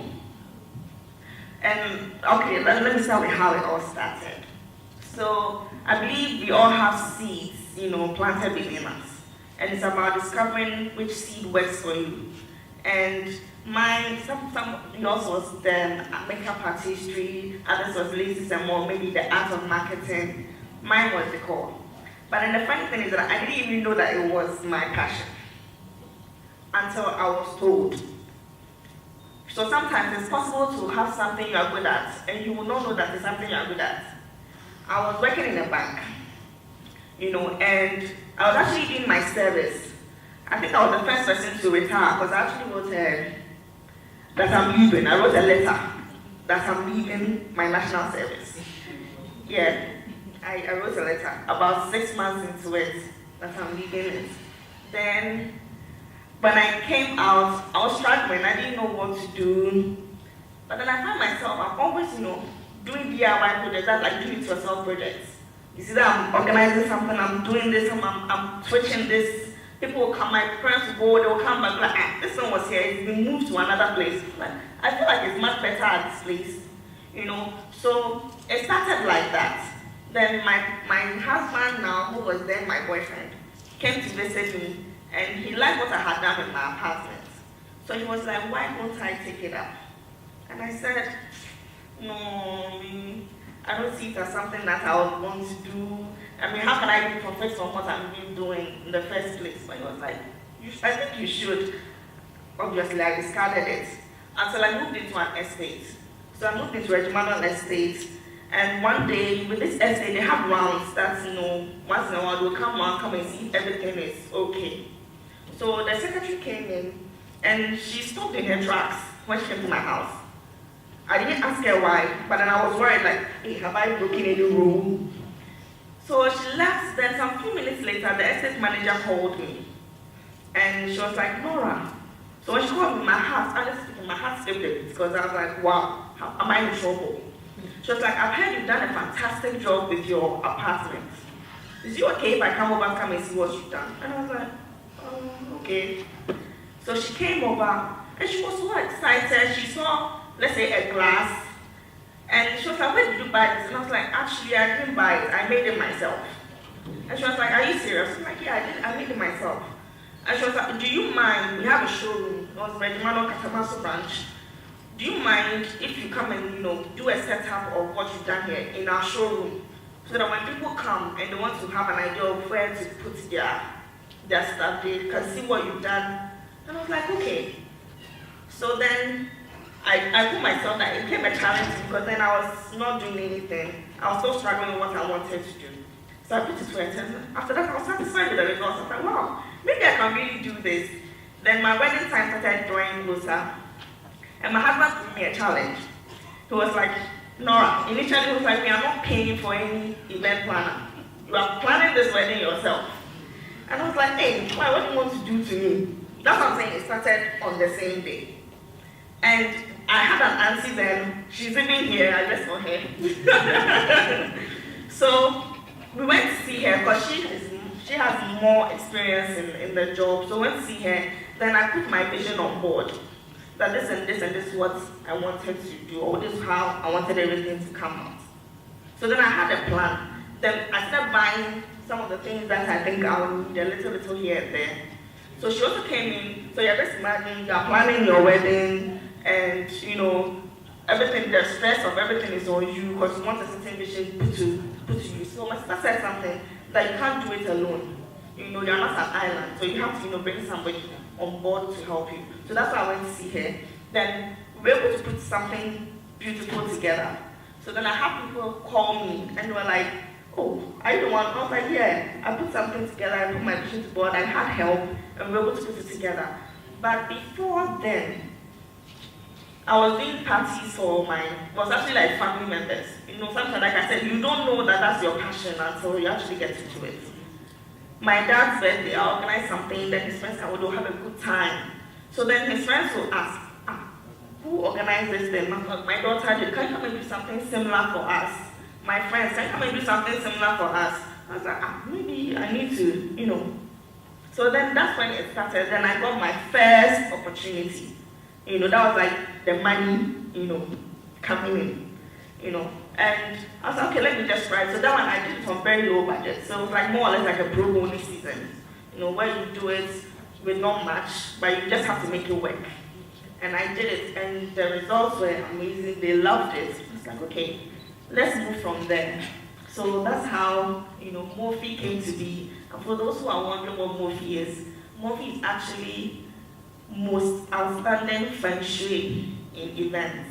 And you have a baby. I do. So you started this whole thing right about the same time you were getting married, and your husband told you didn't take it. But I love the fact that he pushed you to actually plan your own wedding, and then you had to see your auntie and all that. You have a baby now. Has anything changed since then in terms of your business?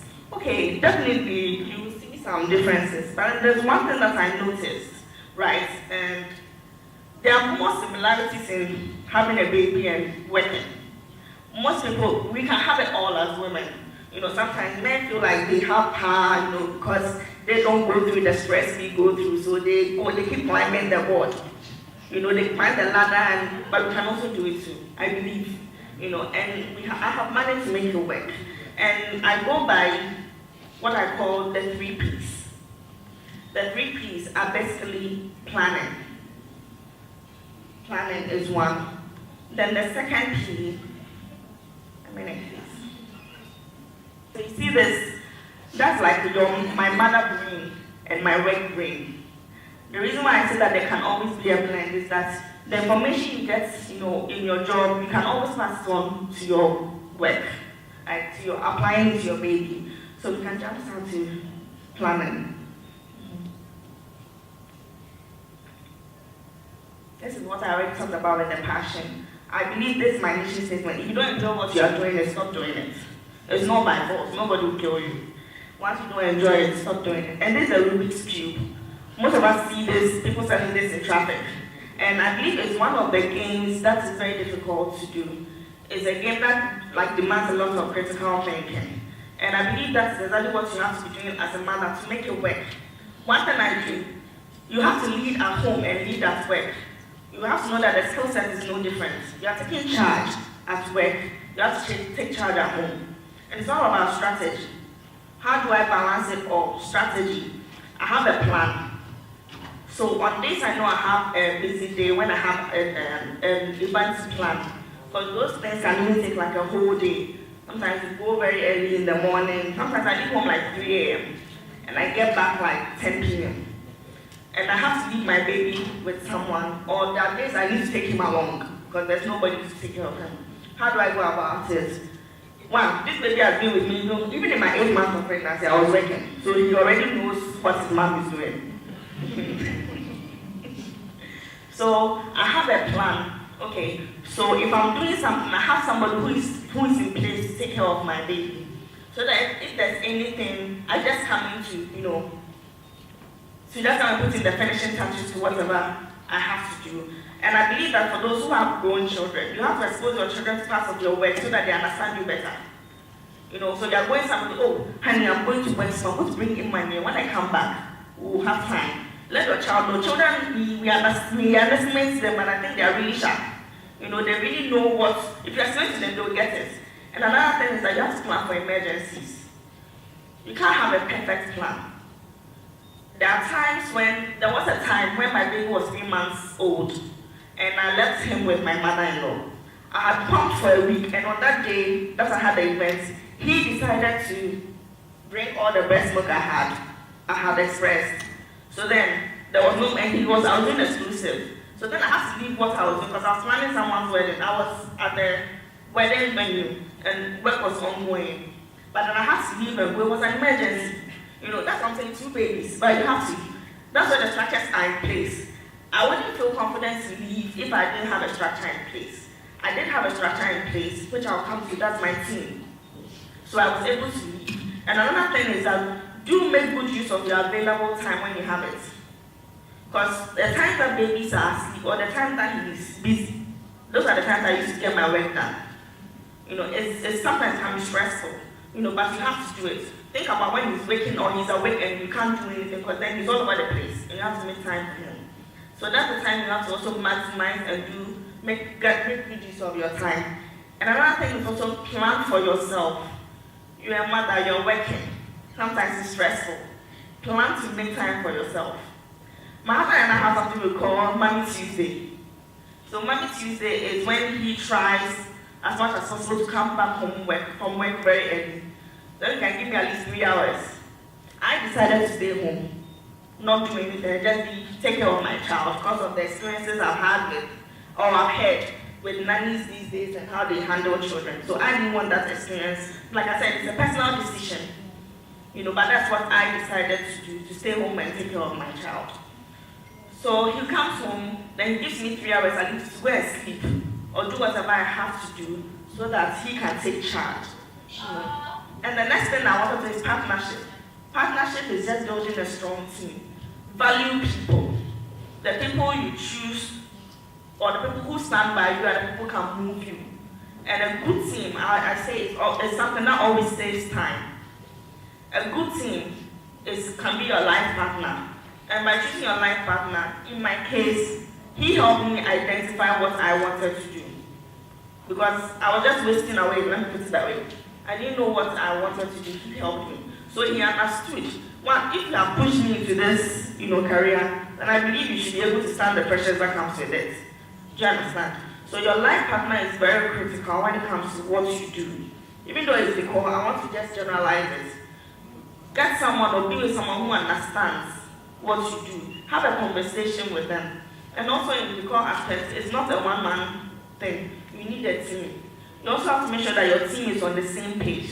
There's trust. They are passionate about the same things you are passionate about. They have the organizational skills. Their communication is on point. Because that can destroy everything. If your communication is very wrong in all aspects, it can just ruin your business. Because customer service is the #1 seller. It runs through in everything. So then the good team, when you have a good team, you're able to leave and you know that they still have it in charge. Because I foreplan, when I have events like months to or maybe 3 months to, my team and I are at the first, at the venue size, probably 6 times before the events. So everybody has a role. Everybody knows what role they are playing. And always have a backup plan. In case one fails, you know that you can rely on another. That is how I have managed to balance it all. Coming back to you, Lawyer Nashoko, I mentioned earlier that almost everybody is now venturing into 2 businesses, and you've mentioned that yes, if you want to do 2 careers or professions at a time, you should think about excellence. Maybe mine might not be makeup artistry. Someone might want to go into something else. What would you want to tell the person finally? How can we really excel at handling? Because she's even told us that motherhood is also a full-time job, but she's able to handle it. I believe you're also in that state, but then you also find yourself in a corporate world. So let's take it from that angle, being in the corporate world and then handling your own business. Maybe about 3 key things that we should note. Find a balance, a very good balance, because you need to identify, whatever career or profession you want to go into. Make sure that something that balances very well with what you are doing, or has a potential to balance very well what you are doing. So for me, it's makeup artistry. And I think makeup artistry is, and I chose a particular kind of makeup artistry, which is, I do a lot of bridal makeup, and I do a lot of photo shoots. I don't do editorial or partner with a media house or something, because it's not something that it's very, very impossible for me to add that to what I'm doing. But somebody may be having maybe a job that can require them to add on. Okay, everybody seems to be going to bridal makeup, and that's the problem. Because there are so many areas of makeup that you can go into. And that's why I said finding a balance. So you can still do makeup artistry, because I'm talking about makeup artistry, I'll use that. But instead of, let's say, go into bridal, where you know that bridal is almost all your Saturdays are gone, and some of your weekdays are gone, and you work with a company or in an environment where time is controlled. So you go to work, you work in the bank, you go to work in the morning, it's not your job, you can't leave, things like that. There's not that flexibility. Why do you want to go into, let's say, bridal makeup? Why won't you go into makeup for maybe presenters, where your time is in the evening? I have a friend who does that. So she goes to work in the morning, closes at 4 o'clock, I think she goes at 4:30, comes home, and the last 2 hours of either news reading or something, she goes there to work. So she still gets to do what she's doing, but she's not doing it or choosing, she's created this niche for herself. So she's not choosing maybe bridal where it's stressful and stressful and stressful. And that's a problem. Most people end up going to one area because it looks like that's where it's popular. But you can fit makeup artistry especially into so many things, not necessarily, going. There's some people who even do filmmaking, where there's a particular season. You can use your leave to do all of that work and earn the same amount of money. I know people who are in full-time makeup artists who don't probably get bookings in the whole year, they got like 2, 3, 4. And they are full-time. And somebody is really doing a part-time and it's gotten so many. So you really need to find, well, that balance. It's very, very, very important. Because when you don't have that balance, fitting it becomes too overwhelming, and then you're not, it's like you're all over the place, And sometimes you need to, don't really look at what other people are doing. Find what works for you. You remember that you're somebody who really loves to play with colors. And you want to do bridal makeup, where you use almost close to no color. And so you're wondering, I know you're not going to be good at that particular thing, even though you may have been a very, very good makeup artist in a different area of it, but you are in the wrong category of the makeup structure. So you need to really know what you are getting out of the makeup artist there, what really clicks you.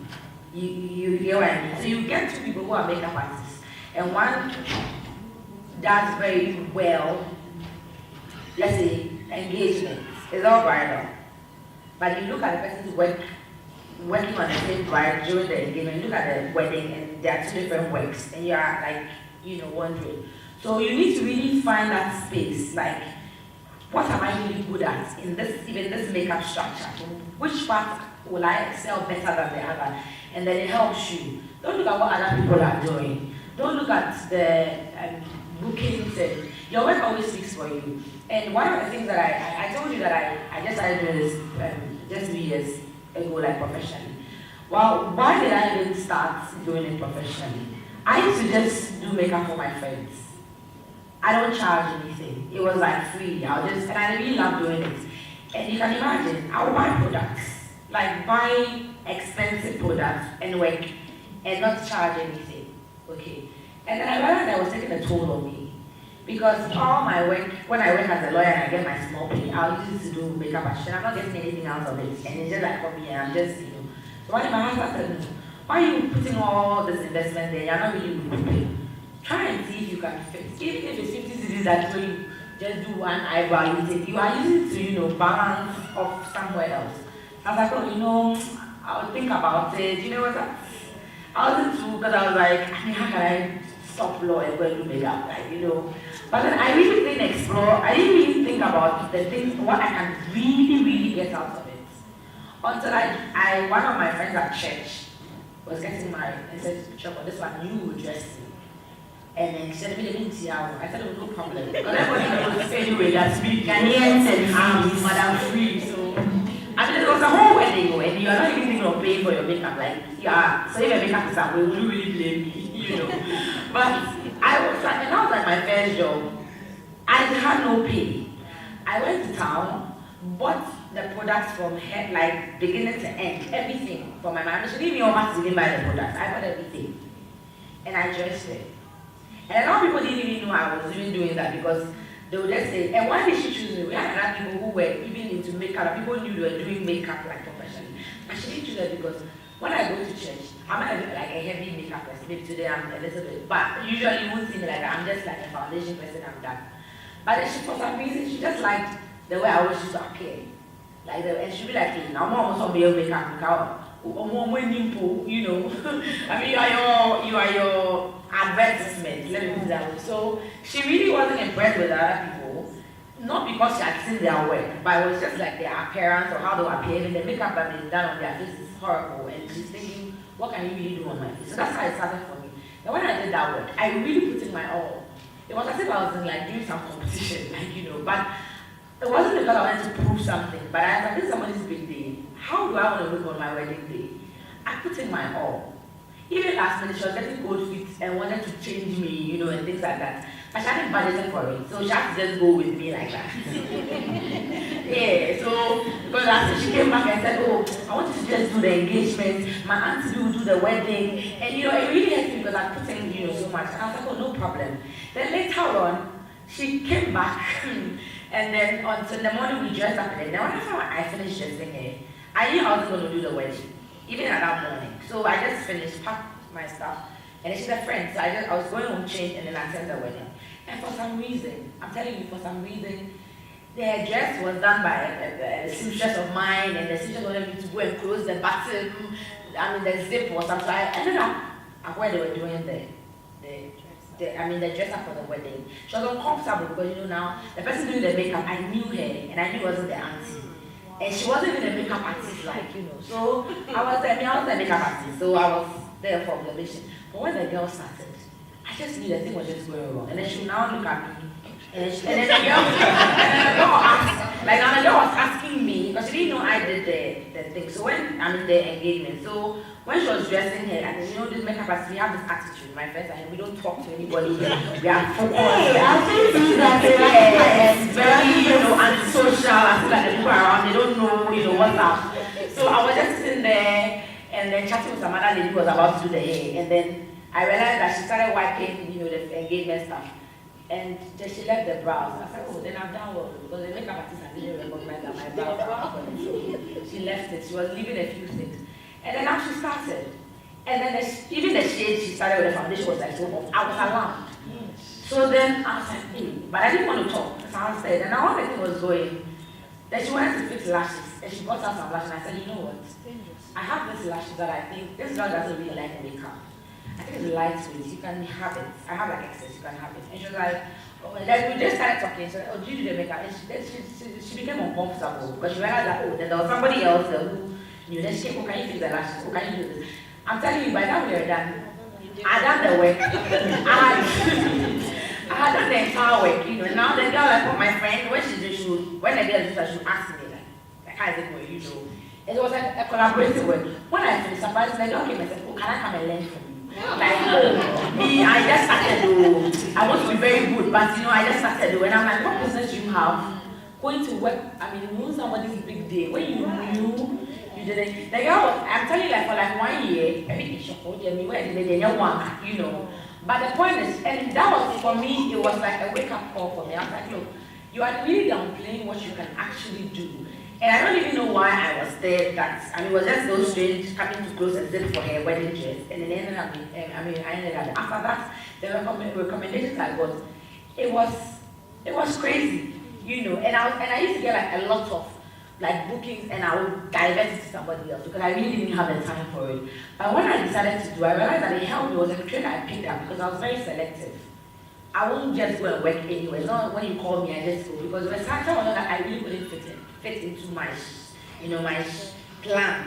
And it was unfortunate, but that was really what I had. So I would recommend somebody, But then it helped me when I decided to go, full-time on makeup artistry, because I don't take on any job. It's not every job that I take. There's some people, and with interaction, it's one of the things that is very, very key. It's not because you want to make money. So somebody calls you and says, my wedding is in September, or if my wedding is like 2 weeks, 3 weeks. You look at your schedule and you just can't. Don't go and disappoint the person, because you end up going and either you're too tired, you haven't even had time to plan with the person. It's like so short notice. And sometimes we think that the whole thing is booking, and I'm booking, I'll let it go. Because I realized that there were some jobs that I let go that were not really going to give me anything. There were some jobs I've done that I felt this job should give me like 10 recommendations, and I got no recommendation. And I got some other jobs that out of 1%, so once you are interacting with a person, you realize that somebody who doesn't like makeup, apart from her wedding day, she doesn't do makeup on any other day. If you have to really choose between that person and somebody who is like a makeup person, who's surrounded by other people who are into makeup, choose the other person, because that will open more doors than the other, because other persons, the probability that her friends are all like her who don't also do makeup. It's very high. So you realize that, and I do that because I'm trying to fit it into my, my plan. Somebody who is doing full time doesn't have to do that. And let me just say that you have to take, hold of every opportunity you get. But for me, who is trying to juggle two very hectic professions, I'm very selective. Okay, so like I said, it's not supposed to work for everybody, but you have to be selective, and you have to be really strategic at who you are selecting, because sometimes you realize that letting go of one person really opens more doors for you. And always book ahead. Me, I'm the book ahead person. You can't come and book me 1 month, even a month. Or 2 weeks. No, you can be who I want. Because sometimes I look at my other profession, I realize that 2 weeks is not enough time for, because I like to do, one of the things I do for my own brand is I like to do a lot of prepping. And I do a lot of free prepping. I can do like 3 free prepping for you, like a standard.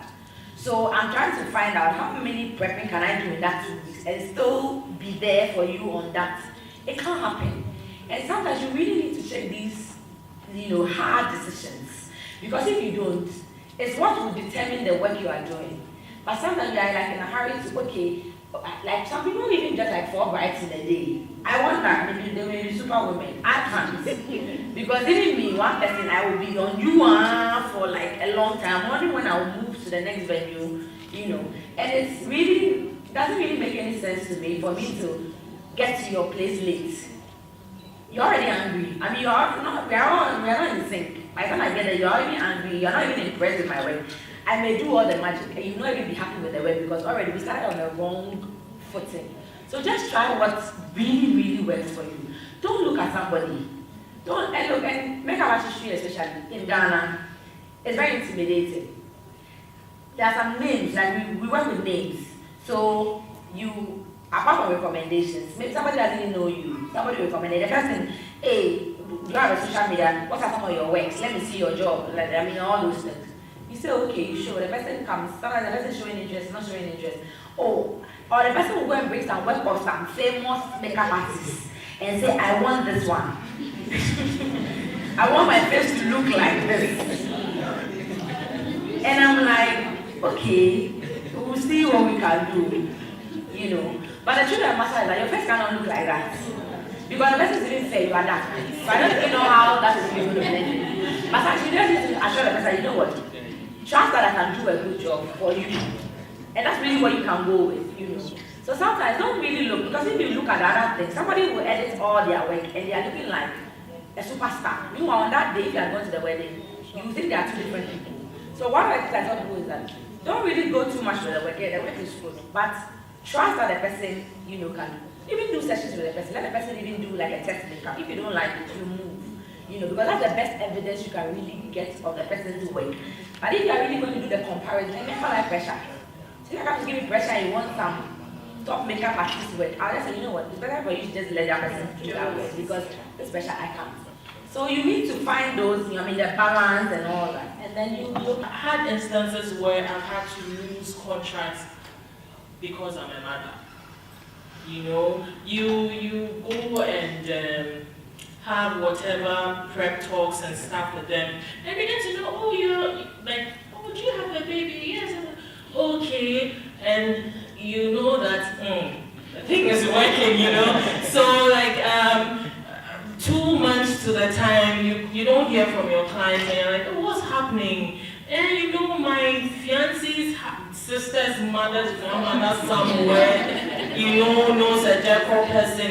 So my question to the point is, how are you able to, do you face such challenges as I do? And then how are you able to overcome it? Because taking care of a baby is so difficult.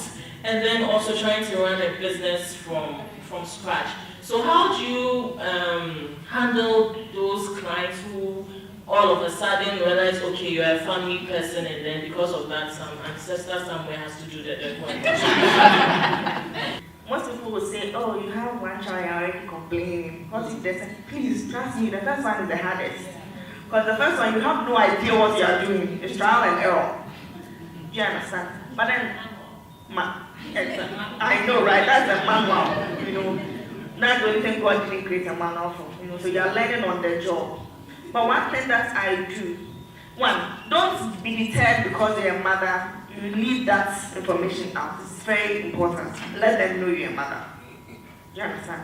But one thing that I do, when I have consultations, I have something I call pre-consultation. So the pre-consultation, when I talk to you, I get to know what you like. I have a form I actually send. So you let me know, by filling that form, it's more or less like a test. I get to know the kind of person you are, like a personality test. Right? I get to know the kind of person you are before I set up a meeting. So when I meet you, you ease the person into conversation. I think that's one thing. It's something you just don't, push on the person. You ease them into a conversation. So it could be like, oh, how did you guys meet? I can say it well, we really love, So you ease them into conversation. Then they start talking. Then go like, so sometimes I probe further. So how soon do you want to have kids? Just to, they'll be like, oh, as soon as possible. Oh, we want to enjoy our marriage. So I was like, well, that's good. You have to enjoy your marriage. That one is very important. But some of us didn't get it that way. Yeah, but me, I didn't know I was pregnant until I was like 5 months in. Yeah. So you ease the person into the conversation. And what now, when I'm going, you don't carry your baby into the meeting. Even if it's just for one day, try and get a friend or a partner. Me, those who know me, know that I don't go anywhere without my husband. He's behind there, by the way. So he's always there, and he will be, holding my baby. And before I go in, when I go in one, I can even, oh, that's my baby there. Then I'll put you on the spot.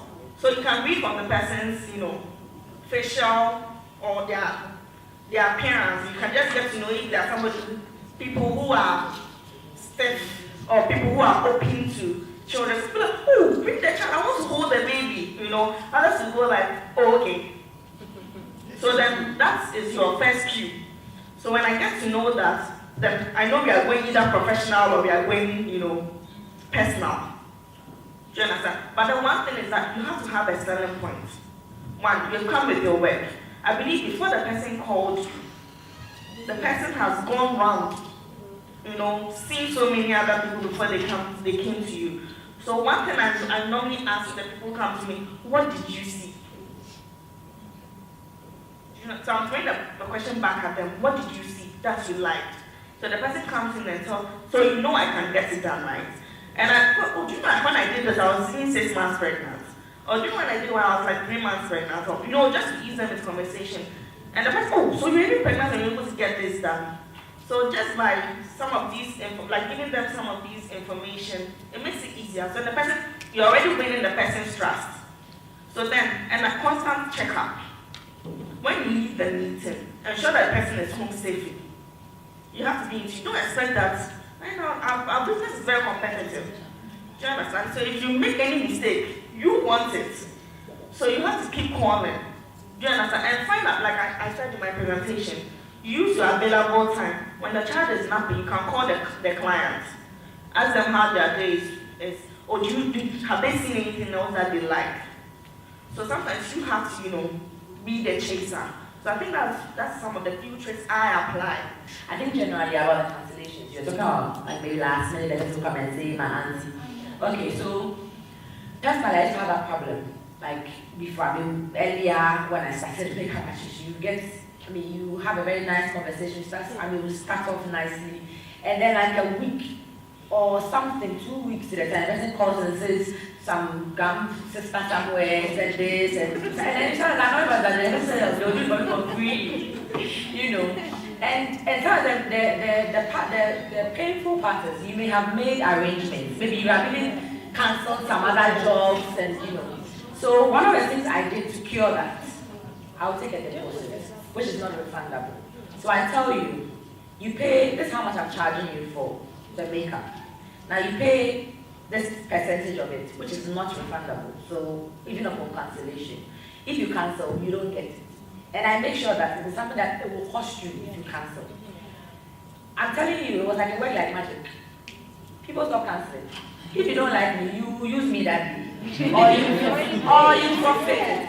Because the reason is, like I said, sometimes maybe you book the person, you end up buying things, like investing, doing some small things. And so if you don't take that deposit is like your security. So you should start doing that. It can be sometimes can even be something that will put the person on fine. Let the person go. Then you actually will start investing in it little by little, and you realize that at the end of the day, the person is going anyway, So that was one of the things that I. So we've had lawyer Nash, your boy, who is also a makeup artist, and she's been talking about combining law and makeup artistry, and Mrs. Nora Williams Kufualo of Murphy Events. I told you I'll stick to Murphy. So Murphy Events. She talked about achieving excellence in decor as a family woman. Please, let's give it up for them. Thank you very much, ladies. Hi, my name is Horace Shawan Japa from Iban African Collections. We deal in traditional fabrics, just like what I'm wearing. We deal in northern fabrics from Upper East, Upper West, and the northern region itself.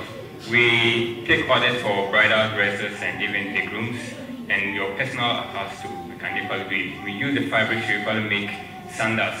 I do have samples with me there, so during the networking session, I will send some around. I'm Solokobi from Tapa. I'm an event planner. That's Kobe's Events Ghana. I'm into event planning, food, decor, cakes. Yeah, that's what I do.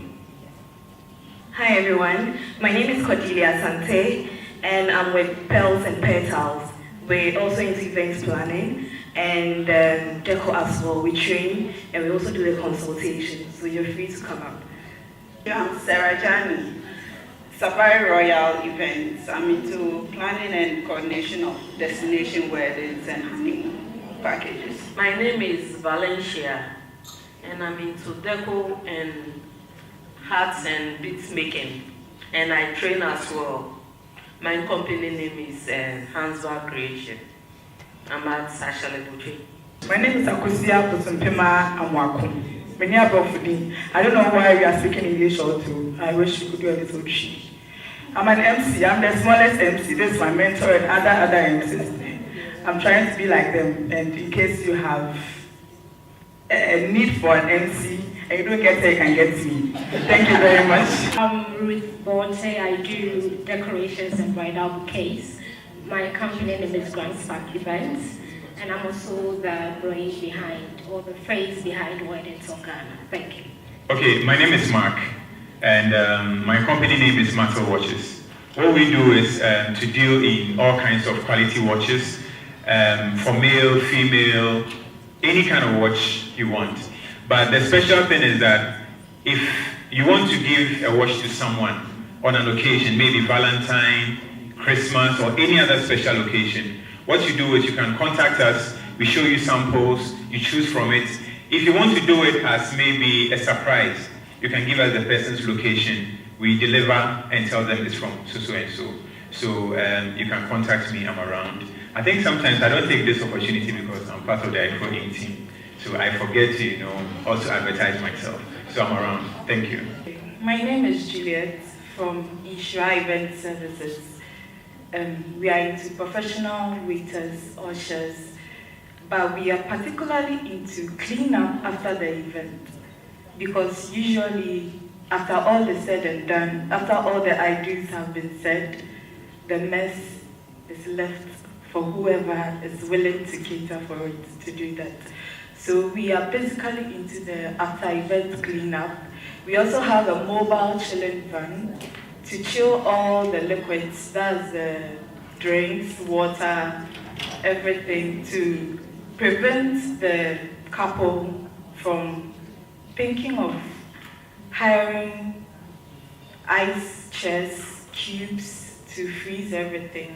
And then also we have a new brand of coconuts that we also offer at events, which is just chilled coconuts, which we call chiconuts. Yes, chiconuts. So this is also how our professional waiters look like. There are some accessories you don't have, but this is how they come out. Yes, so here's Samuel and I'm Juliet. Also, I'm Yamadan from Takoradi, Western region. Actually, I'm into premium virgin human hair. That's what I mostly do today. Today, I just went for normal braiding because I thought like the reading. My Instagram name is HairWebGH, so you can also follow me there. Hi everybody, I'm Kingsley from KQ Photography. We are professional photographers. We are specializing in wedding and event photography. Thank you. My name is Sybil. We are with Marinade Ghana. We are into events, planning, decor, and we do event apps too. So we personalize your wedding for you. We create an app where your friends can share your pictures. You know, sometimes friends even take better shots than I stopped myself in the track because yeah. But then you all get what I'm saying. No, it's not like better.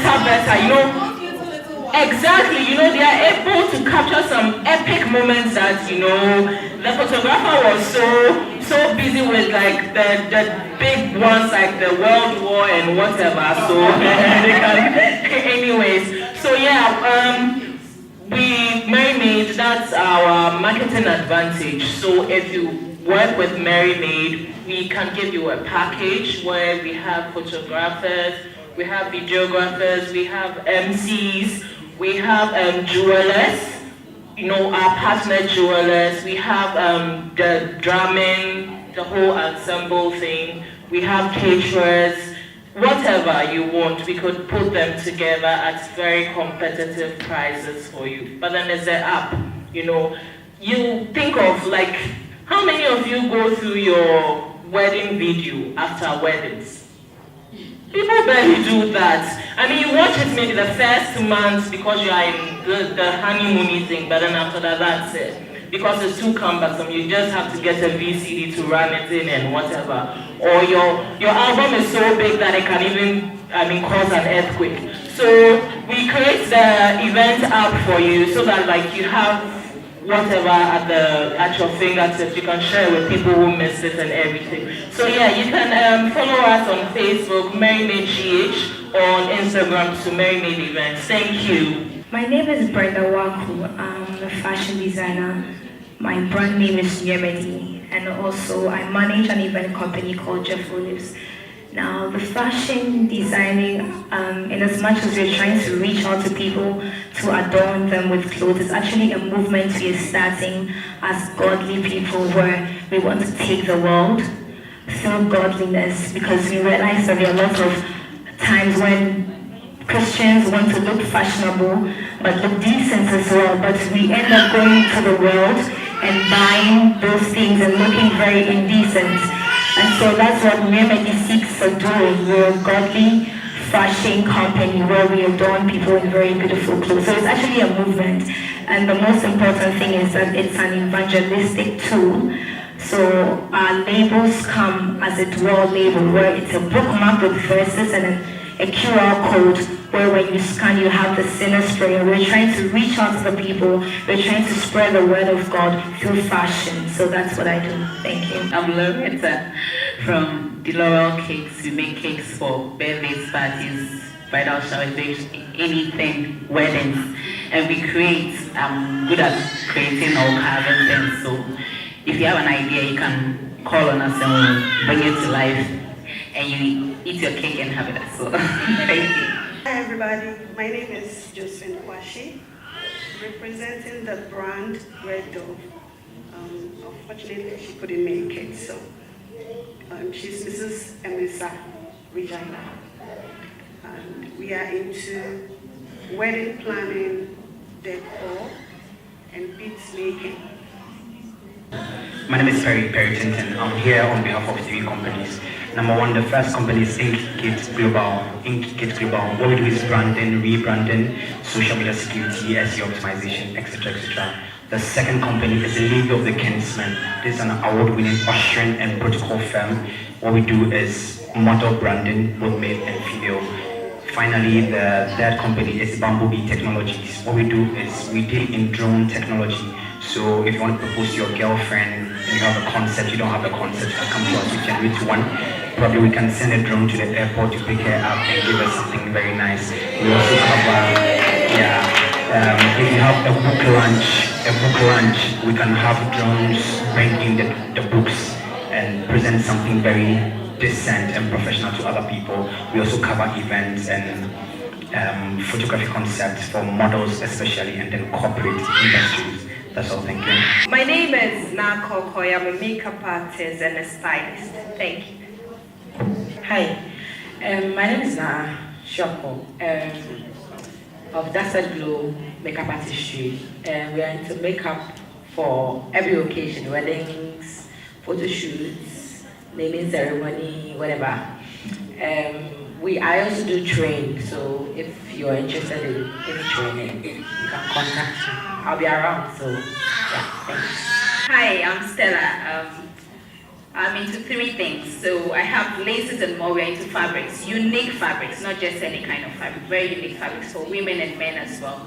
And then we have Blue Petals. We're into accessories, shoes, all the bridal accessories that you need. And then there's sales consult, so all your training needs for sales and customer service. So you're setting up a new business and you have to put together a team and you need someone to train them on how to serve customers, how to go about bringing in businesses. You can just call them. Thank you. Hi everyone, my name is Hannah. I'm from Nadi Center. We are also into event planning, decor, and then coordination. Thank you. I'm into apartment hotel services. At the right time, you get to know more details about it. Thank you. I'm into event planning and decor. I'm not only into just wedding planning, even interior design, your house, call me, I'm the right chick, Also, I'm a mother, so definitely I have to do something with mother, being a mother. So I have another company called Baby Hall GH. And with Baby Hall GH, we help you plan for your child. So we have special packages, 3-month packages, 6-month packages, 9-month packages. So you don't worry about anything. It's a one-stop shop. You can get everything from beginning to end, 3 months sharp. No diaper, I'm going to buy diaper, no diaper buying business. You get everything for 3 months, you get everything for 6 months, you get everything for 9 months. Everything you want. Think about everything. I'm the right chick. But the thing is that I'm the right chick. Oh yeah, I'm the right chick. But then it comes with the terms and conditions. The term is that you have to wait for just a month to get it. And we deliver right to your doorstep. And our items are solely from the UK. I'm Gloria Free from Egloblies. We're into rentals and cakes. Hi, thank you very much. My name is Benedictus Amekwaji, and I go by the stage name MC Benedictus. I'm the dopest MC, the kilt MC, the success MC. If you really want to lift up your event to the highest level, just go online and book me now. Thank you very much. We are into events and destination management consulting firm. We make sure your honeymoon becomes what it is, so you don't lose your match. This session is for almost everyone here, especially if you want to get married. This is what the 3rd session is about. I believe it's going to be of interest to everybody here. So to help me with this 3rd session, we are going to talk about wedding and marriage culture and myths in Ghana. I believe you have so many questions on your mind. We hear so many things every day concerning weddings, concerning marriage. Are they all true? A lot.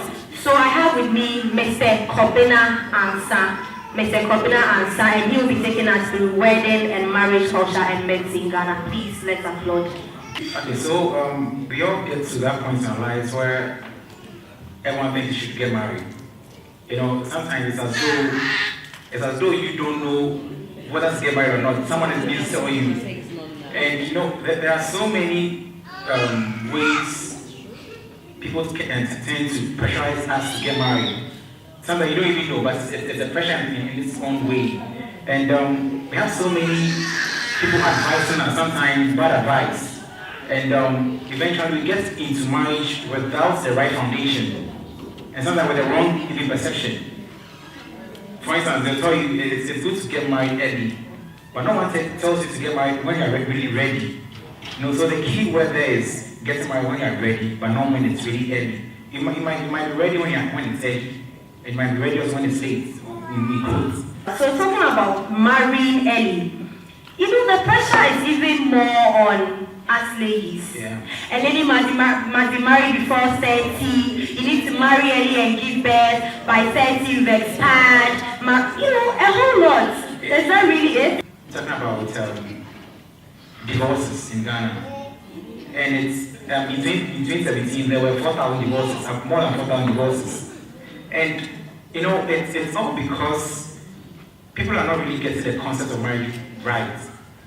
We are getting to marry fine, we are getting wedding, we are getting wedding, we are good. But the reasons, it always comes back to the reasons. Because if you marry for flimsy reasons, of course, divorce for flimsy reasons. And because many of us are not really grasping the concept of marriage well, just months into marriage now, everyone wants to get out.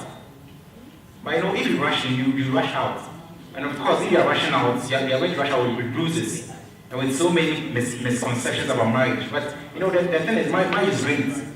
But if you have a bad experience, you think every married person out there is enjoying. But not everyone is enjoying, others are enjoying. So it's all about the reasons.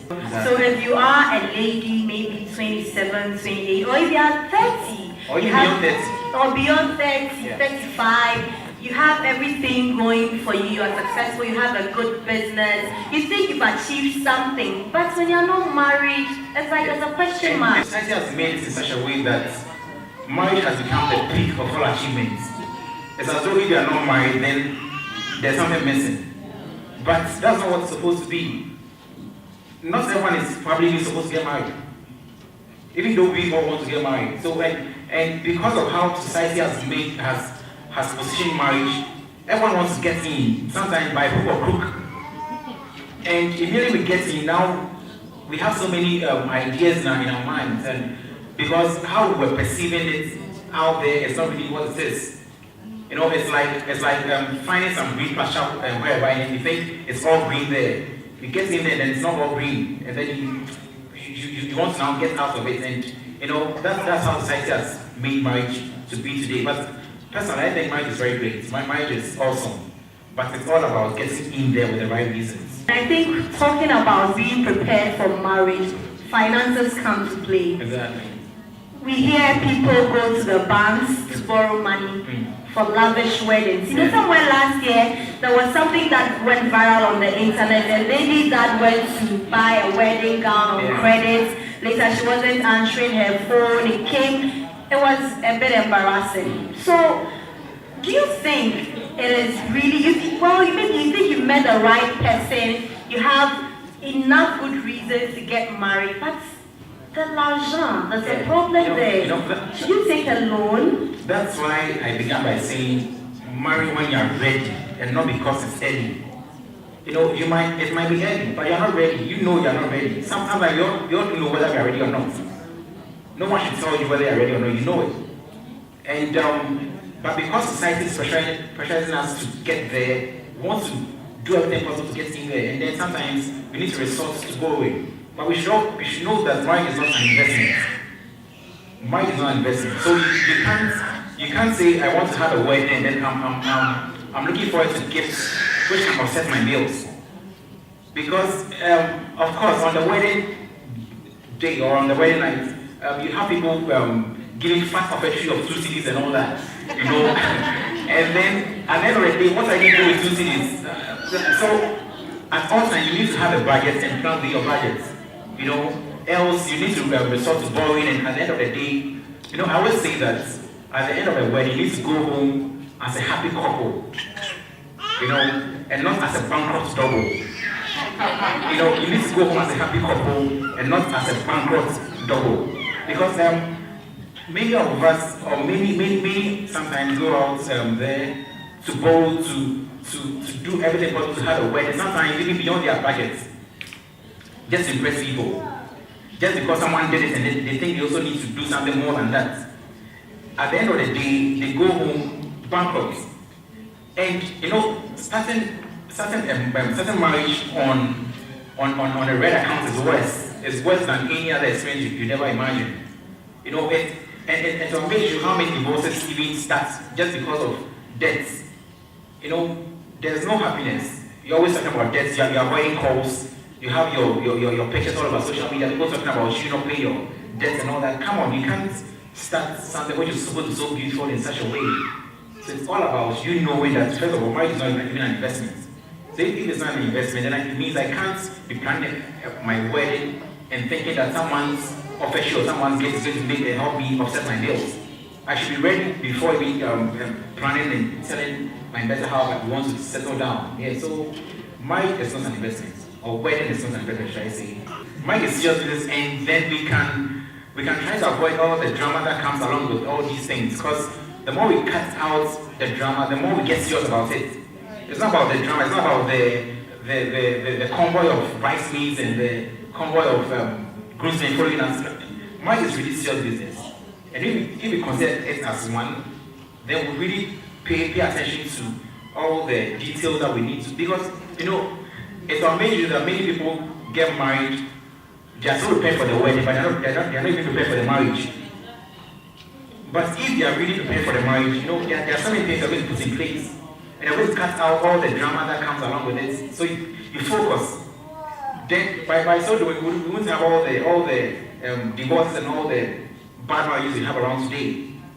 Like I always say, marriage is serious business, and we should consider it as such. So if it's, you know, it's an institution.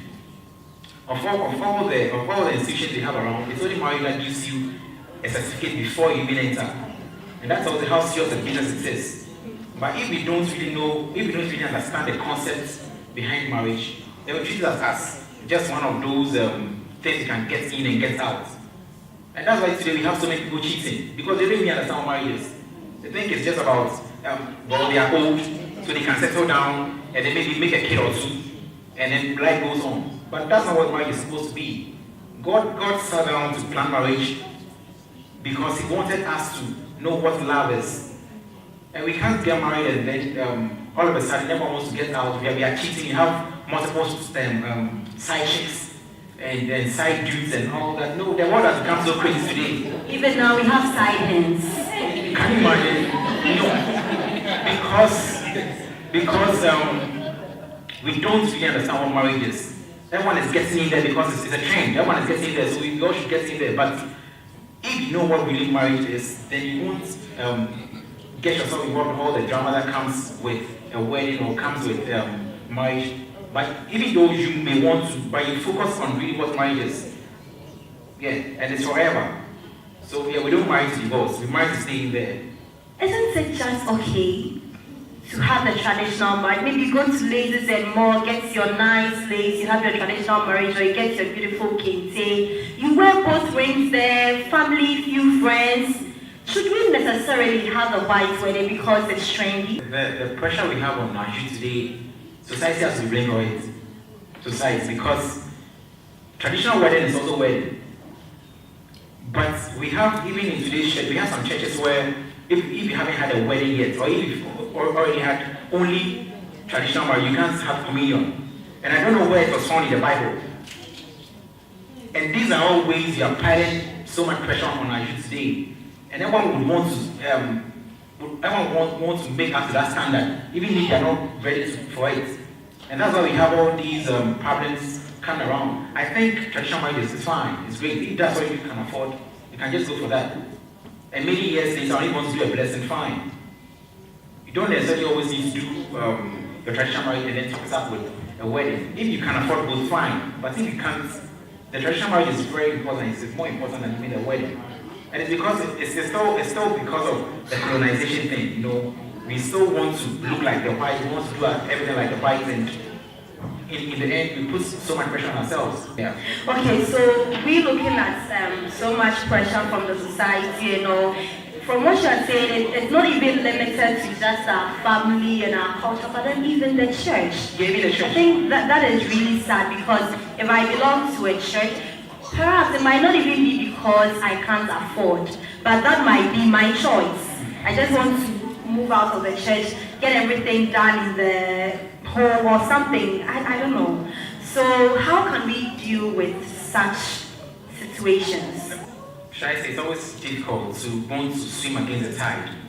You want to do things differently. It's always difficult, but we always need to know ourselves. We always need to know what we have and what we don't have. If you think you can't afford the white wedding, do with your traditional marriage. You go to your court and sign. That's and then I leave my church. You don't need to leave your church. Well, if your church is denying you communion, then you need to leave and find another one which grant you access to have your communion. But because I think that we should put barriers or borders to what really marriage is supposed to be. If we stick to our traditional norms, then we are going to even take off a lot of pressure from our youth. But today, so many people are trying to fit in a kind of class, even though they don't have the means. And eventually we have ourselves to blame. Yeah. So I think traditional marriage is just fine. Marriage is awesome, marriage is great, but I always say that marriage is not an achievement. You should always place your purpose first. That's why, even in the Bible, God gave Adam the garden to sell before he even got to Eve. There's always purpose before passion or romance. So we shouldn't place marriage so above all other things that we are so ready to die for it. It's great to get married, it's awesome, but we shouldn't perceive it as the peak of all our achievements, that without it, we can't even live life. Yeah, God bless all of us. That was Mr. Kobina Ansa, a playwright and entrepreneur, and he spoke on wedding and marriage culture and myths in Ghana. Thank you very much, Mr. Kobina Ansa. My audience, let's give it up for him. So I said I'll talk about our transition from our logos. So as I said, your logo must be distinguishable, it must be unique, it must be easily reproducible, and the colors, the communication, everything should be on point. We started with the triangle with the ring in it, with the Ayefro ink, then we went to the circle, the same thing. Now we've come to a very basic shape outline, no design, and that's where we are moving to. We are trying to make sure that everything is plain and simple, easy to use, fast, responsive. What you want is the solution, and we are giving you the solution. Welcome to Ayefro Inc. We are a digital solutions company, and we connect event service providers and clients on one platform. Like this workshop that we've organized, we have people who are vendors and we have people who are planning events. So we always try to find avenues to make sure that the two groups of people meet either on our app or in real life. And we launched 1st May 2017, so we are less than a year old, but we are doing great things. So you clap for us. So the team is made up of Frank, Michael, Philip, Joyce, Mark, Ronald, Gifty, Sarah. But unfortunately, not everybody could be here. Some of us, that's our credentials. PhD people, MBA people, bankers, all manner of people. So what did we see? We realized that it's very difficult to find the right vendors for events. And the stress is on right. You can just find any event, but is that person the right person? Startup vendors also find it very difficult to find clients. And when it comes to weddings and other events, the prices of goods and services just skyrocket. And then sometimes you provide the services and the people are refusing to pay, and it has to be, Manson tree and all these things. You have to take them to court, hire a lawyer now to come and fight for you so that you get your small money. So let's look at the difficulty in finding the right vendors. Usually when it comes to wedding planning, you have just like 6 months package, 3 months or 9 months or a year. Most people start planning between 1 year to 6 months. And you are working at the same time, or you are schooling, or you are doing both. Okay, and you don't have time to be walking through this hot Ghana weather, going to Tudu, Tiptoe Lane, moving from one shop to the other. Nobody has time for those things any longer. So people are usually hard pressed for time when it comes to weddings and other events. Secondly, you are planning to get married, let's say December 2018. Where do you start from? How are you even going to find the vendors? Okay, so you can go to Instagram, Facebook, but these things, you just search, but they are not organized, they are not systemic, they are not planned. Okay, so there's no way that you can compare vendors on Facebook. You need to know what you are looking for, go there, go and type, do a lot of things. It's very difficult to find the right vendors. Okay? And then, as I said, nobody has time to go from shop to shop looking for vendors. Nobody ain't got time for that. And then startup vendors also don't stand a chance. Usually in this industry, you realize that there's the same known faces who keep getting the same contracts over and over and over and over again. So if you don't do some right partnerships or get some lucky break, you would complete decor training school, cake baking school, and even landing one contract is so difficult. Okay? And the old models of brick and mortar shops no longer work. Because if you're a vendor over here, you can decide to do two things. You can decide that you will set up a shop somewhere in Accra or Dansoman, do a signboard, friends and family decor, then you do a poster, you do flyers, you distribute, but the return on investment is relatively or practically zero. Doing all those things don't guarantee that you are going to get clients, because if you have your little brick and mortar shop somewhere in Dansoman, people actually need to come and see the shop before they would be able to know, oh, there's a cake somebody in this corner here. So if they don't pass by, they don't see. So what do people usually do? They go on social media, create a Facebook page, Instagram profile, and then they waste a lot of time. You post image, then you now come and like your you come and like your thing, you comment and you be chatting with yourself. Oh, this is nice. How much? You understand? And you don't attract a lot of clients that way. People get frustrated and give up. Okay? Or you can promote posts on social media and then you have people coming to sell local numbers in the comments. You have other vendors coming to advertise their products in the comments. And worst of all is when the malams come and invade your timeline. Okay? They will come and be selling spiritual help and spiritual power when you have used money out of your pocket to promote your posts on Facebook and Instagram. So we've seen that the traditional way of doing things just don't work. Take a minute for that to settle in. Look, we used to have post offices. Those times in essence, Charlie, you fall in love with somebody, you write a letter, you spray the letter, you lick the stamp, you paste it on it, you send to the girls' school. Then you hope to get a response. Today, post offices, they're only good for selling university entrance forms and registration forms. Post offices, nobody uses them again. If you are old enough, you were born in the 80s, you know something was called a recharge card or some card that you used to go and start the phone booth. You join a very long line to, get a call, 5 minutes call. Today, everybody has a phone. So things are changing and technology is changing the way we do things. Okay? Even banking. Formerly, everybody says, I want to be a banker. Because banks know they are almost doors and do employ people. But today, the banks are laying staff off. Some banks are suffering from liquidity problems. So technology is replacing the way we used to do things. Look at Uber. Formerly, you go and stand by the roadside, you and the taxi driver will fight that is so 1 hour arguing.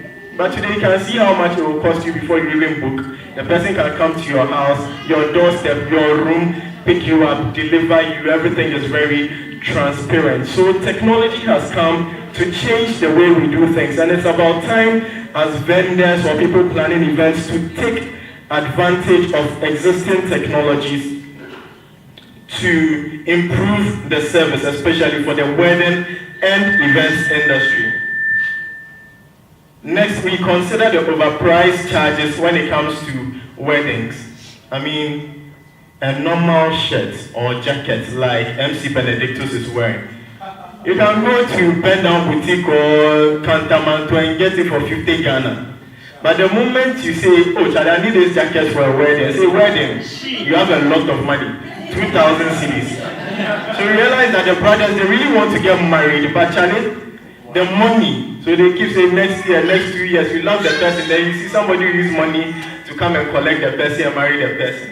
You understand? It's because of the overpriced charges. When people consider the costs involved in planning weddings and other events, they just say, Charlie, at the end, it's not worth it. So those are some of the things we observe. We didn't just observe it in our minds, but like I said during the session, you need to actually conduct research, do survey, find out whether the perceived market is in your head or it's real. So we had over 80% of respondents saying that they feel that service providers charge extremely high prices. So what's the solution to this? The solution is the Ayefro Inc. mobile app, which provides you with a fun, fast, and reliable event planning method. Okay, we have an iOS app as well now. Let's look at how our app works. We match demand and supply. So what this means is that we can have somebody who has completed decor training school or cake baking or photography, and the person hasn't gotten any contracts. Okay, and then we have somebody who is also planning an event, but the event is a low budget one. If I haven't had a contract in 3 months, I'll be more willing to pick up that event than if I have lots of contracts. So there are some people who provide services for low-end events and some people who have low budget. So we are matching the two. Okay, and for those who provide high-end events, we also have clients coming who want high-budget weddings and events. So we provide real avenues for vendors to interact with clients, like I said, like this workshop. last year in 2017, September, we held the Ayefro Inc. Fair, and there were 17 vendors in attendance. That was our very first fair. And then we also hosted the first ever Events Industry Awards, with awards presented to over 20 categories of vendors. Oh, let's be generous. Clap, clap, clap, clap, clap.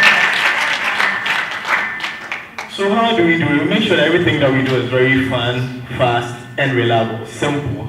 Those are our three guiding principles. Everything we do must be fun. Like this workshop, it must be fun. It must be fast because we want responses in real time, and it must produce the results that the people are looking for.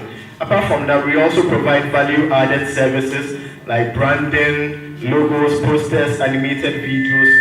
I mentioned that earlier. We publish articles which are very effective. Our website has a high traffic rate, and we create brand awareness for vendors. We train to help you increase your sales. We also provide a platform for networking and referrals via our WhatsApp group. There are many event WhatsApp groups, but I think ours is the best.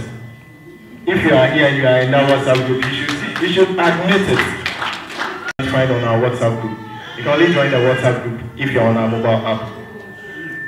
So let's look at how our app works. On our app, you are either a service provider or you are someone who is looking for the service of a service provider. And when you are onboarding our app, in 5 seconds, you receive an OTP to your mobile number, and then you are on. Very simple. If you've not downloaded, download right now. Android, iOS. Let's look at how it works. So you are someone here who is planning to get married, let's say in 2018. There are many ways that our app can benefit you. We have a very powerful search tool.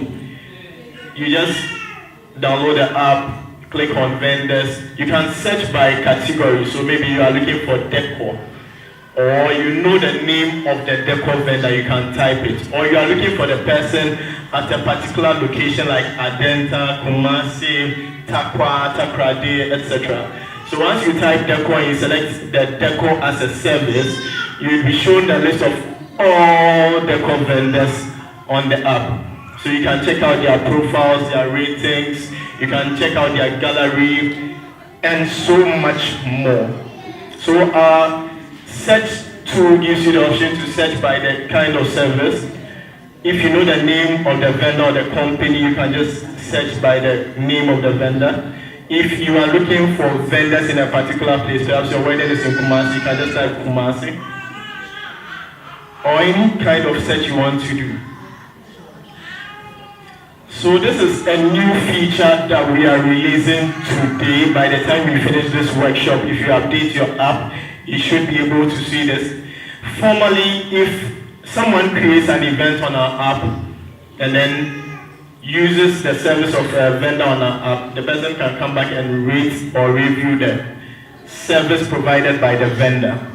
But then from observation, we realize that sometimes people don't really create events. Maybe they have everything they need, they just need one item. So they come to the app, search for that particular vendor, use the vendor services, but they are unable to review the vendor.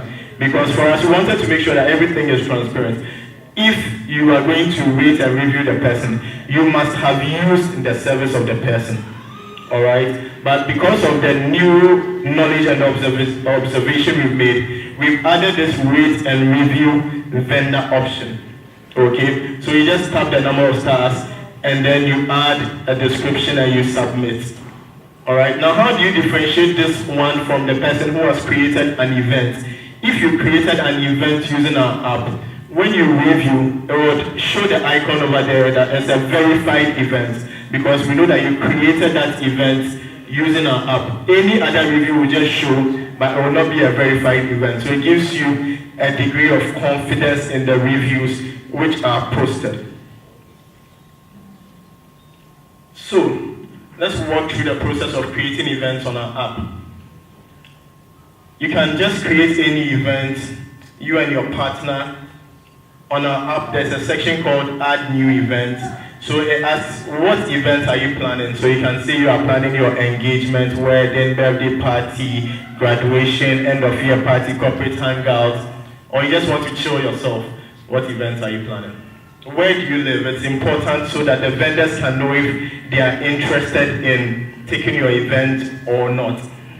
Where will you have your event is also very important because some people live in Ashoman Estates but have their events somewhere in Dansoman. So all these information will help the vendor to make an informed decision. Then when will you have the event?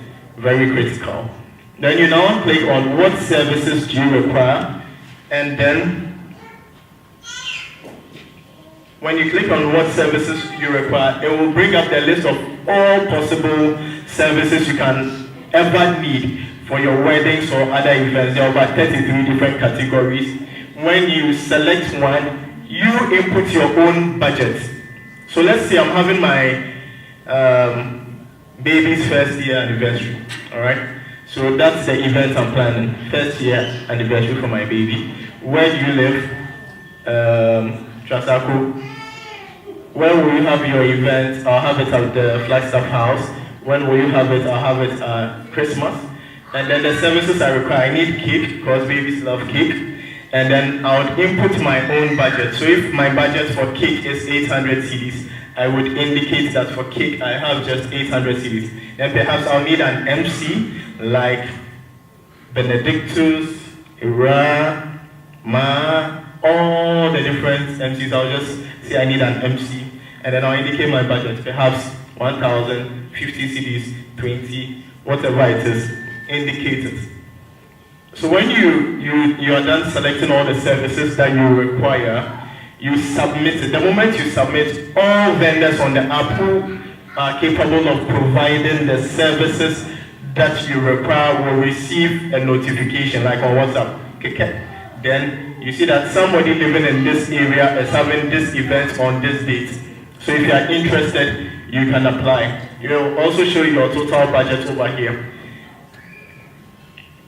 And then the next thing is, once they begin to bid, okay, our app is a very competitive platform. We want to give everybody the equal opportunity. We want it to be a level playing ground. We don't care if you've been an established vendor for 50 years or you are now starting. We want to give everybody the same chance. Now, based on the things that we spoke about, your communication skills, your pricing, the pictures you have in your gallery, etc., that's what the clients would use to make an informed decision to say, I want to give this service to you, I want to give this particular service to this other vendor.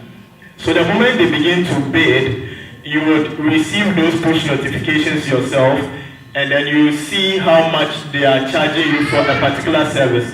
So this one is for cakes. So Christina quoted 2,000, Rita quoted 1,500, and if you just press anywhere, it will show you more details. When you press the 3 dots over there, you can see the vendor's gallery, and then you can also get the contact number of the vendor to call the vendor for more information. So you can view all their gallery, the different kinds of cake they have, without even stepping out of your room. Then you click award.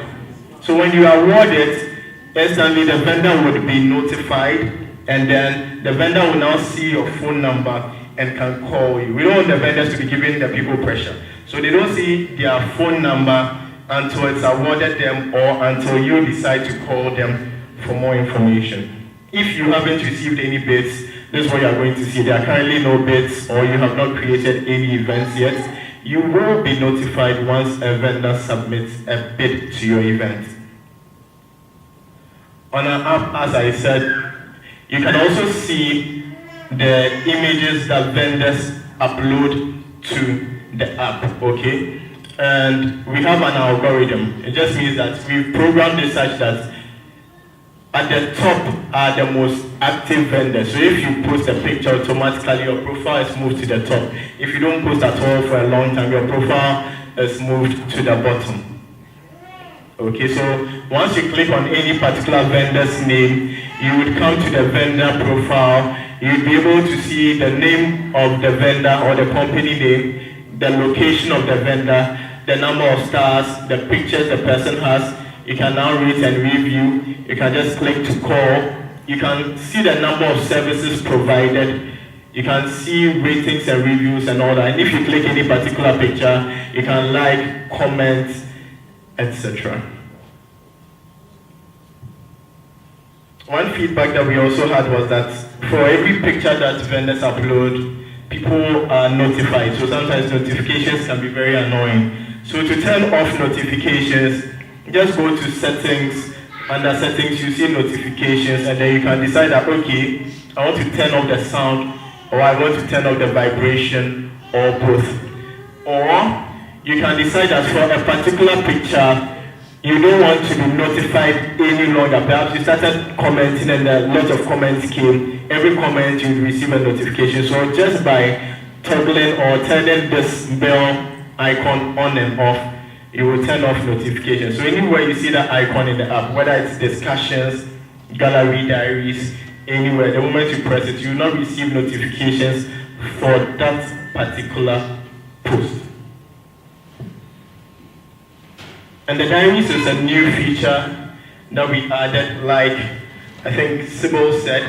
Sometimes the wedding guests are able to take even far better pictures than the photographers and the rest. So we also want to discover culture, okay, wedding culture in Ghana. Our app is in use in about 19 different countries. So we want to see wedding culture in Ghana, Nigeria. People outside Africa also want to see what's happening. So you can select the topics that interest you, whether decor, anything, and you start receiving posts for the topics which interest you. So if you go to an event, like you are sitting here, you can just take a selfie, upload to your diary. People will see, we want real pictures, we want to learn the kind of trends which are happening, the colors, the designs, the decor, the gowns, the cakes, the kente, which people are using, and want to see the latest trends. So that's for the diaries. Anybody can post to the diaries, and it's to help grow the community as well. And then with our app, you can also win fantastic prizes because we are building a community of event lovers. We are building a community of people who love weddings. You know, some people every Saturday they are attending weddings. So such people, invite them to the app. And when you invite them, you get the opportunity to win airtime, smartphones, iPhone X's, etc. So the moment you come to refer and redeem, so you know some people who are vendors who are not on the app, or people who are planning their weddings who are not on the app, you just click invite, it will generate a unique code. You send to them on WhatsApp, Facebook, Instagram, Twitter, etc. And then the moment they sign up, you'll be awarded points. When you go to redeem points, you see the number of points. Based on the number of points you have, you can actually redeem airtime, phones, etc. Then we also have another portion of the app called discussion. So for this, you can just ask a question. Perhaps you have a question where you need event venues in Dansoman, or you need an event venue in Teshi, Spintex, Tema, or you want to know something, or you just want to talk with other people who love events. So you come to the discussion part of the app. You can create a new topic, you select the category, you can add an image if you want or not, or you can contribute to existing conversations. The beautiful thing for vendors is, as you contribute, we make sure that everybody can see that you are a vendor. So as you comment, the vendor icon is shown next to your name or company name, and when people just press on your profile, they are taken directly to your profile page where they can look at your gallery and stuff. So it's a good thing to use. It will show people that you know what you are about. Apart from that, we also have a blog. Our brother Komna was talking a lot about wedding planning, wedding processes, wedding myths. So on the blog, we train vendors, we write about vendors. We also talk a lot about wedding planning. And Gifty is in charge of that. She comes up with creative articles. So makeup artists with no professional skills, get ready. So as I said, on our app, there are two different profiles. If you're a vendor, there's what you see, and if you are not a vendor, there's something completely different that you see. So if you're a vendor, what you see is, when you go to more, under my event center, you'll be able to see events created by real people. So when you click events, you see the title the person gave, wedding and engagement, the name of the person, the date of the event, the location of the event, and the services that the person requires or the client requires. The eye icon is to turn off some events. Perhaps maybe you are in Accra and the event is in Tamale. You don't want to see it in your timeline any longer. So that when you press the eye icon, it hides all events you don't want to see. When you press details, it takes you into the details of the event. So you actually see the breakdown of the services that the client wants. Sometimes these prices may not be realistic because most people don't really know how much it costs for certain services. But as I said, here's where your communication skills come into play. Here's where your branding comes into play. Let a customer know that, oh, you quoted, let's say, 1,500 for a 10-story cake. But based on these ingredients, it will cost, let's say, 2,000 cedis. You explain to the customer, you show the person pictures, and you can also enter your budget. So this is the customer's budget. When you enter your budget, it shows up here. So for drinks, the person says 1,500. If you input 1,000, it comes up here. Remember, you're not the only vendor who is bidding. On our app in Ghana, there are over 400 vendors. You're not the only vendor who is bidding. Then you submit. You also indicate why you should be hired for that job instead of any other vendor. So you can ask the customer to call you back or something of the sort. So this is further breakdown. This is the bidding process. You select the service you are interested in. So if it's decor which appeals to you, select it. You indicate your charge, and then you submit. But on our app, to actually submit a bid, you need to subscribe to a package. And the packages we have are from 20 cedis to 80 cedis. 20 cedis, you are able to bid for any 2 services in any event someone creates as many times as it occurs within 1 month. So every subscription is for 30 days. Within the 30 days, you can bid as many times as events are created. Okay? Just that if you sign up to the bronze pack, you can only bid for 2 services. So if the person wanted decor, cake, photography, video, MC, blah, blah, blah, you can perhaps just bid for, let's say, decor and cake if you signed up to this. Or for silver, you can sign up to 4. You can bid for up to 4, and for gold, unlimited number of services for just 80 cedis, which is cheaper than you can ever get advertising on radio, television, anywhere in a month. Another key thing that vendors are supposed to do to promote their chances of winning contracts on an app is to verify their profile. We don't want any charlatans or Azam people, 419 boys, or guru boys or any people to come on an app and be deceiving people. We don't want any middlemen to be doing such things. So if you verify your profile, you would receive a verified icon next to your company name, so that when clients are choosing your services, they have a degree of confidence that we have done our work. The verification process is like this. When you go to more on the app, and you see verify, the moment you click verify, it presents you with a form. That form, you need to indicate the ID type you are using, whether it's passport, voter's ID, etc. You indicate your name, you indicate your phone number, and you give us a time to call you. So you can say that call me tomorrow morning at 8 a.m. And please, 8 a.m. when we call you, please be ready with your ID, because we need to match face and ID documents. If you go to the bank to open an account, you are asked for passport picture and ID. So it's the same thing we are doing. We take a picture of you, we run your ID through the national database. If it matches, we verify your profile, and you get your icon.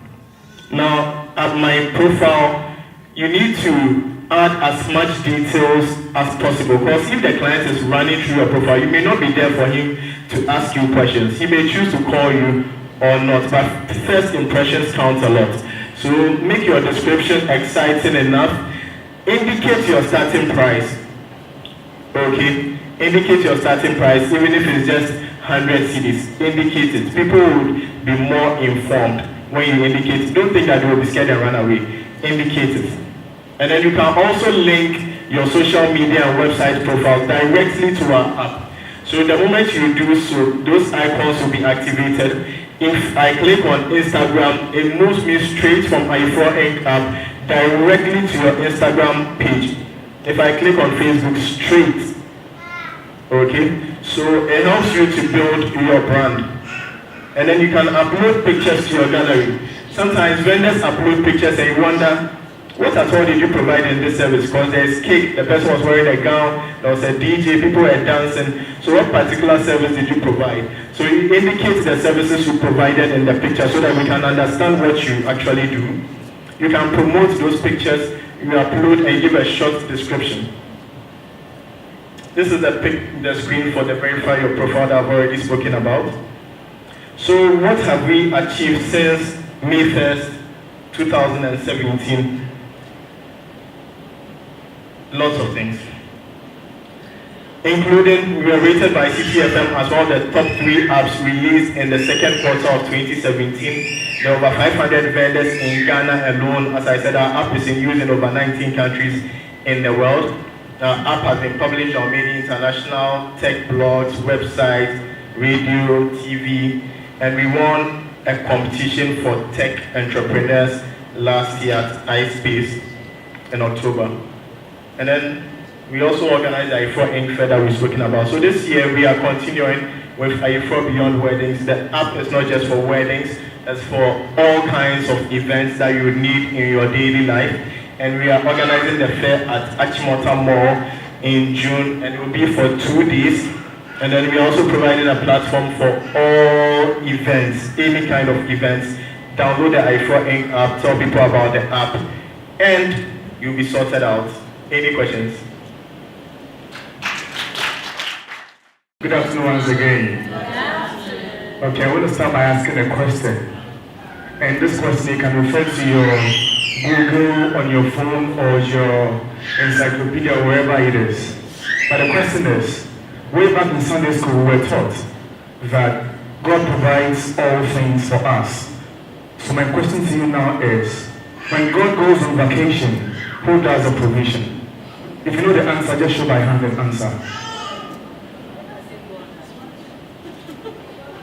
Yes, please. Your name and then give us the answer.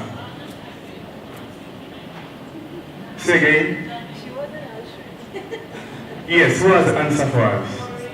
Yes. Please put your hands together for her.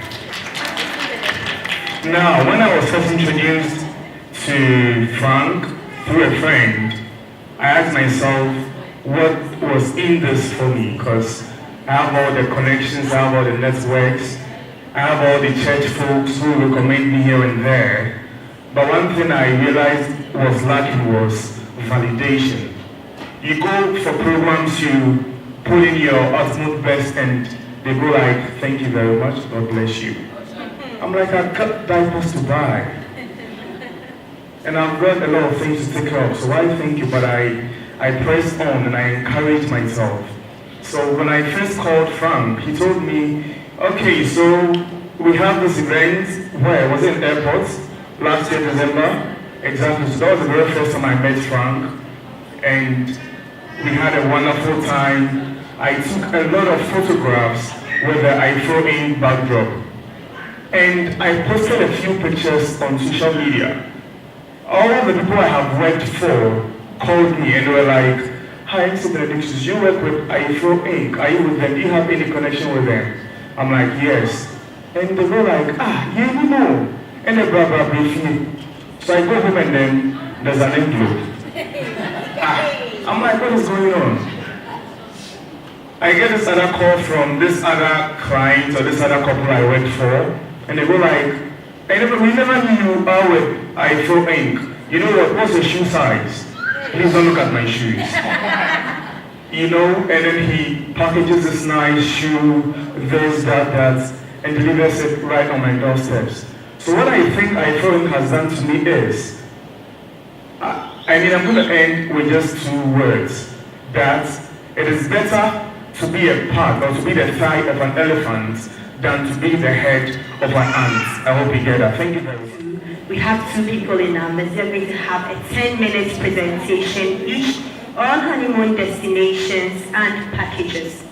The first person is Mr. Kojo Addison of PLS Apartments.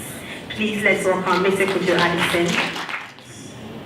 I'm sure when you talk about honeymoon, going for honeymoon, people are thinking about probably planning for travel to Dubai or Kenya or somewhere, but it is in-house within Ghana where you can have your honeymoon and sometimes your weekend hideout. Everything can be found in PLS Apartments.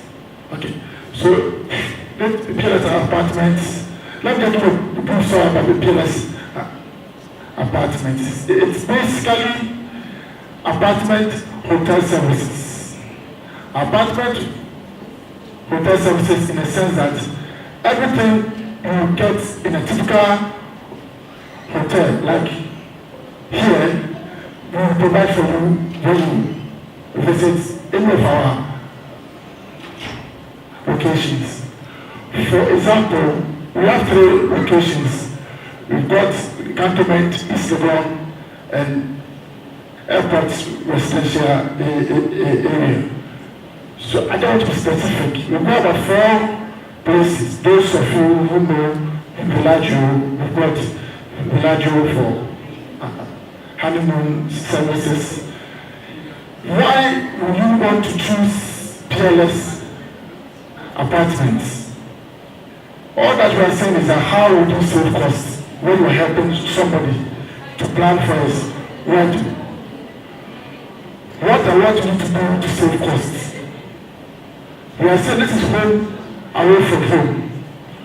You've married, you want to move away from where you are living, just go and have time away from your family and friends. With our place that we have, the cantonments, we have a place called Acacia. This is the place called Acacia. These are things that we have there. We have swimming pool, free Wi-Fi, fitness center, 24/7 customer service, security services, secure parking, restaurants and shopping mall. And this is some of the restaurants that you find there. We also do housekeeping. So this is what I'm saying, that you are being pampered once you are away from home. Spending time with your wife or with your spouse. And these are not hidden. I'm sure you know them. What we do is we take apartments which are fully furnished, and then we add all these services. And what is that we try to be very moderate with our pricing. And typically, if I go for hotel services and we want to save costs, probably we go for one single room, a studio. We will not go for fully furnished apartments like this. Can you show me some of the apartments here?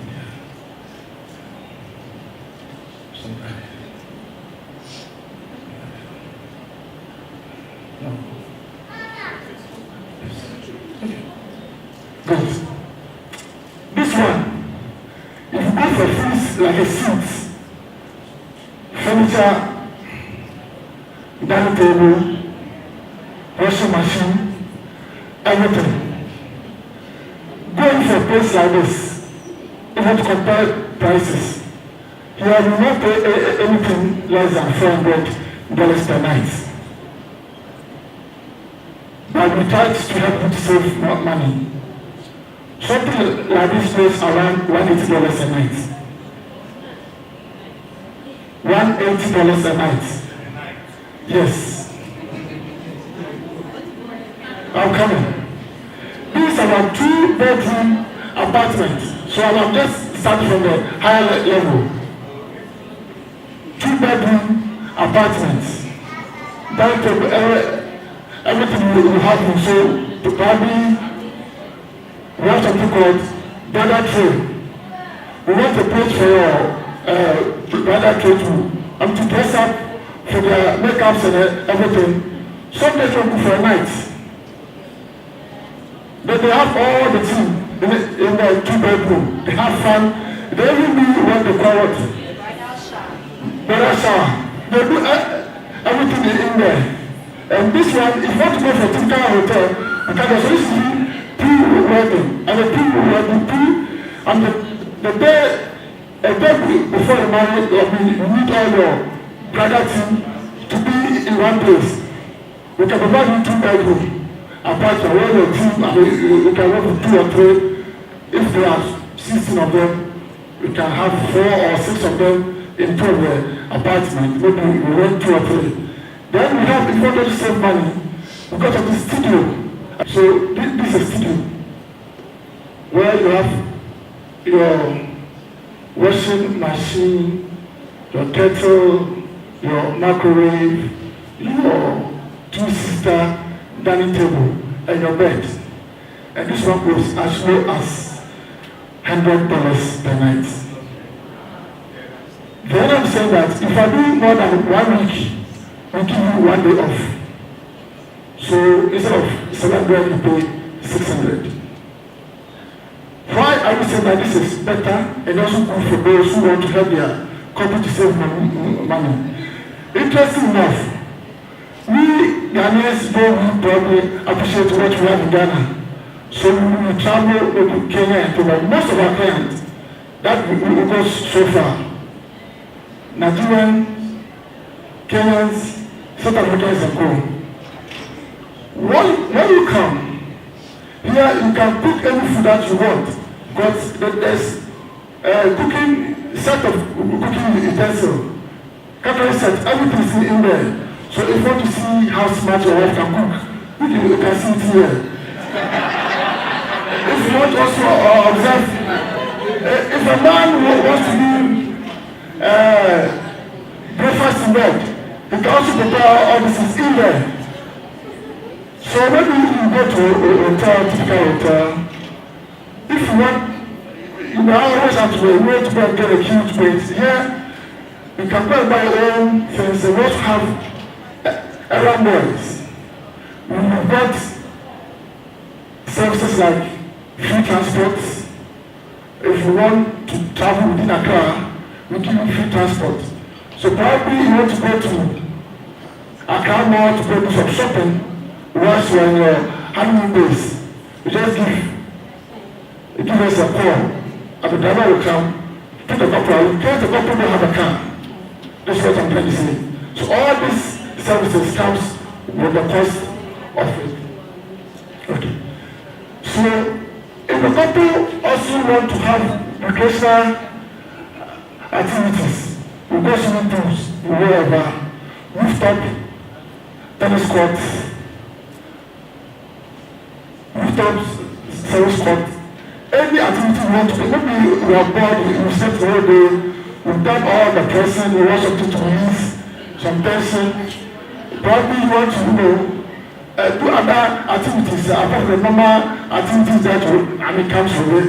It's okay, let's go out there, go play some tennis, do some swimming, recharge our batteries, and the people come back. So, I'm saying these places are very unique in the sense that internet is provided for free.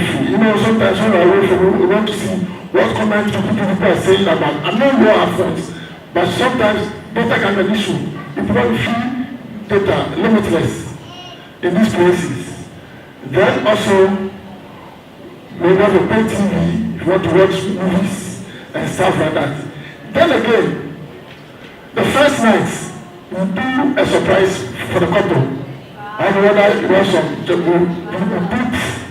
some petals, champagne, and other people. Before your wife will enter, probably you use the same room before normally the men come and have a place. Then in the evening, when they come in, they come with their wife. But we plan with the man. What I want to surprise your wife with.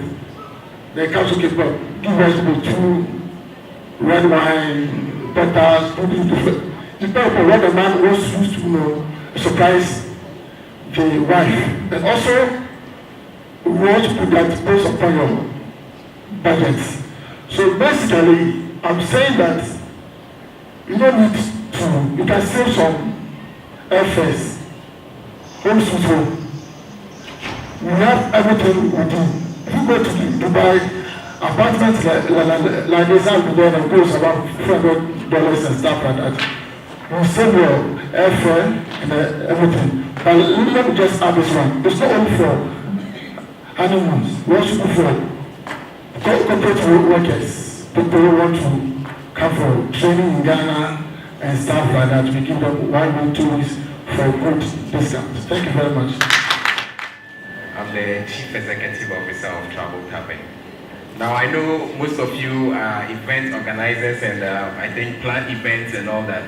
But majority of you might have not thought about honeymoons. So sometimes you have, I must say, I must give a hand of applause to all events organizers here. Because I tried one time in my life to organize an event, just a small wedding for a couple. Believe me, it was not easy at all.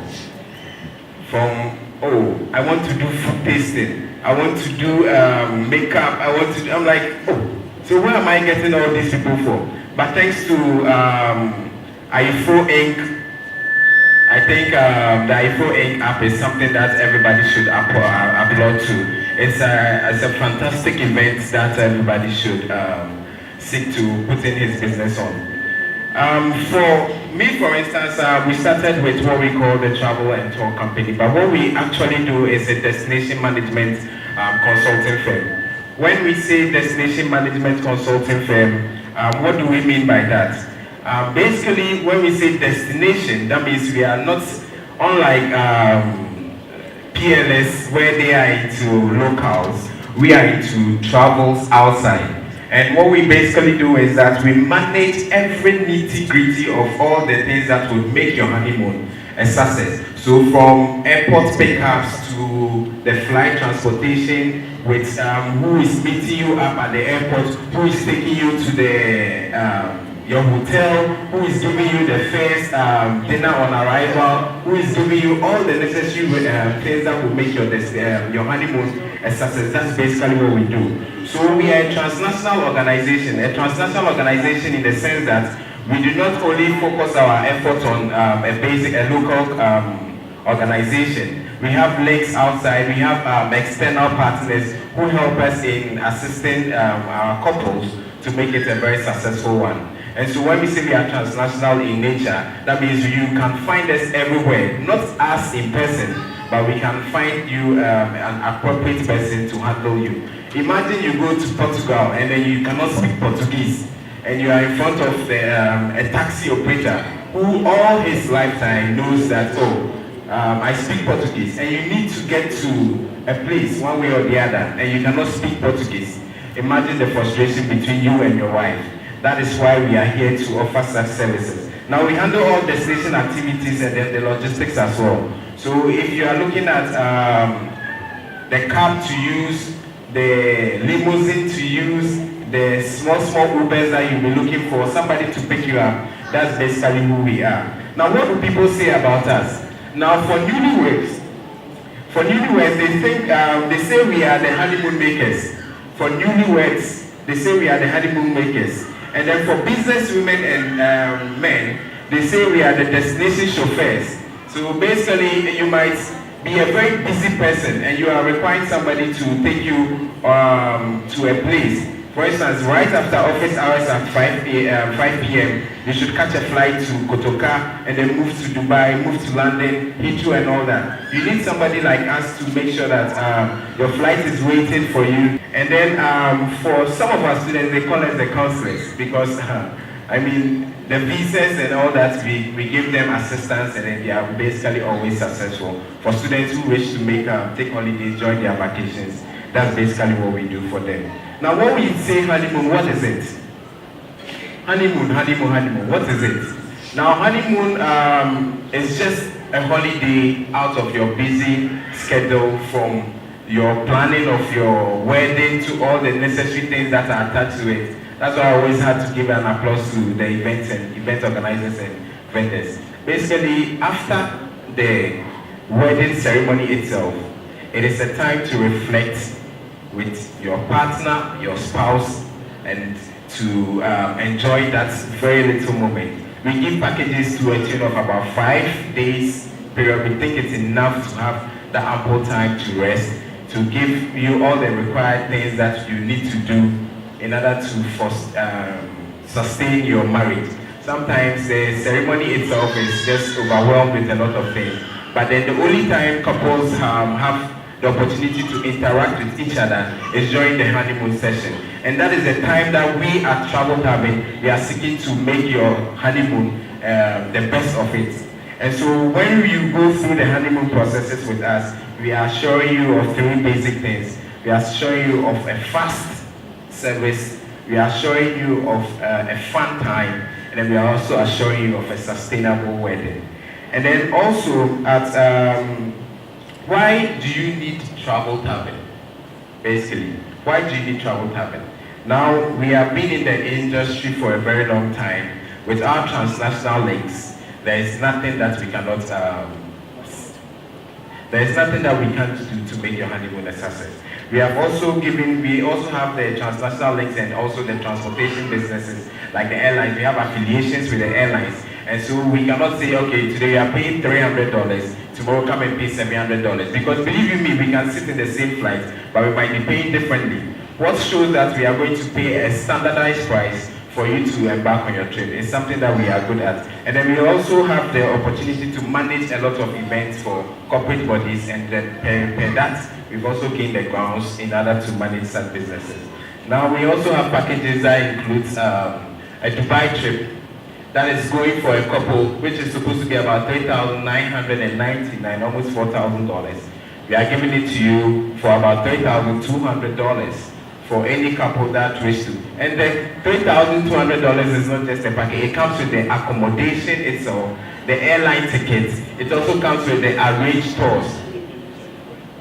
Okay, so it also comes with the tours as well. And then the Sao Tome package, which is going for about $1,499 for a couple, we are also giving it to you, about $1,699 for a couple, we are giving it to you for about $1,499. It might look expensive, but it is something that you cannot do away with. It's something that you would really enjoy. It's something that would make your honeymoon a best of all. Now, basically, that's all I have to say. Thank you very much. Ayefro Inc. is giving all vendors that platform. And we thought of it and we were like, no, we can never do away with Ayefro Inc. And that's why Travel Cabin is partnering with Ayefro Inc. to give all vendors or all wedding planners or anybody who seeks to do that, we are giving them about 20% discount on that for a holiday package for everybody. Awesome. And so you can contact Ayefro Inc. You can also go through Ayefro Inc. or contact us through our login platforms, and then you can also have access to us. Thank you very much. We first would like to thank God Almighty for helping us to organize this event. Hopefully we can do more in the coming years. But I also would like to first of all thank the resource persons who came to help us with the various discussions. So Lawyer Na, I think some of them are here, but some have also left. So Lawyer Na, Stella, Megamac, Primus Photography, Ara Pansma, yeah? MC, Nora Williams, Kobina Ansah, who is also here, still here, a famous man in Ghana. Travel Tavern, we just had the presentation, and then PLS Apartments. Secondly, we also like to thank the service providers for this event as well, which is photography. We have Primus Photography, so all the nice pictures you're going to have after this event will be from them. And the MC, Stylish, Pansma. And then the video woman, Queen Shatter. We'd like to thank you also for the short notice, and you still delivered professionally. And again, we'd like to thank all of you. I know a lot has been said, but we'd like to thank all of you. The event won't be successful if you hadn't showed up. So a big round of applause for all of us for showing up. And like we're working now with the referral system, talk to somebody who you would like to invite for the next edition of this event. We also like to thank the Ayefro crew, the Ayefro Inc. crew for this, all the effort that has gone into the preparations and also staying. And I know afterwards they're also going to stay to help with the pulling down of the setup. So thank all of you. Can you be on your feet so we can see you, the wonderful crew? Team Ayefro, please. Team Ayefro, the wonderful crew who have been. Thank you so much for your hard work. And one more person I'd like to thank is our boss, who is Frank. Can we give him a round of applause? Without his vision, all of us will not be here to enjoy from this wonderful app and the platform and the services they provide. So thank you so much, and continue to dream, and we'll be there to support you on the way. Thank you all so much, and we hope to see you at the next event, which is the fair, Ayefro Inc. Fair. It is the biggest in Ghana. It will be on the 15th to 17th of June, so mark it in your calendars. 15th to 17th of June at the Achimota Mall. So if you come the whole day, these 2 days, if you come there, you will see us with tents, and everywhere will be Ayefro Inc. Thank you all so much, and we'll see you then in June.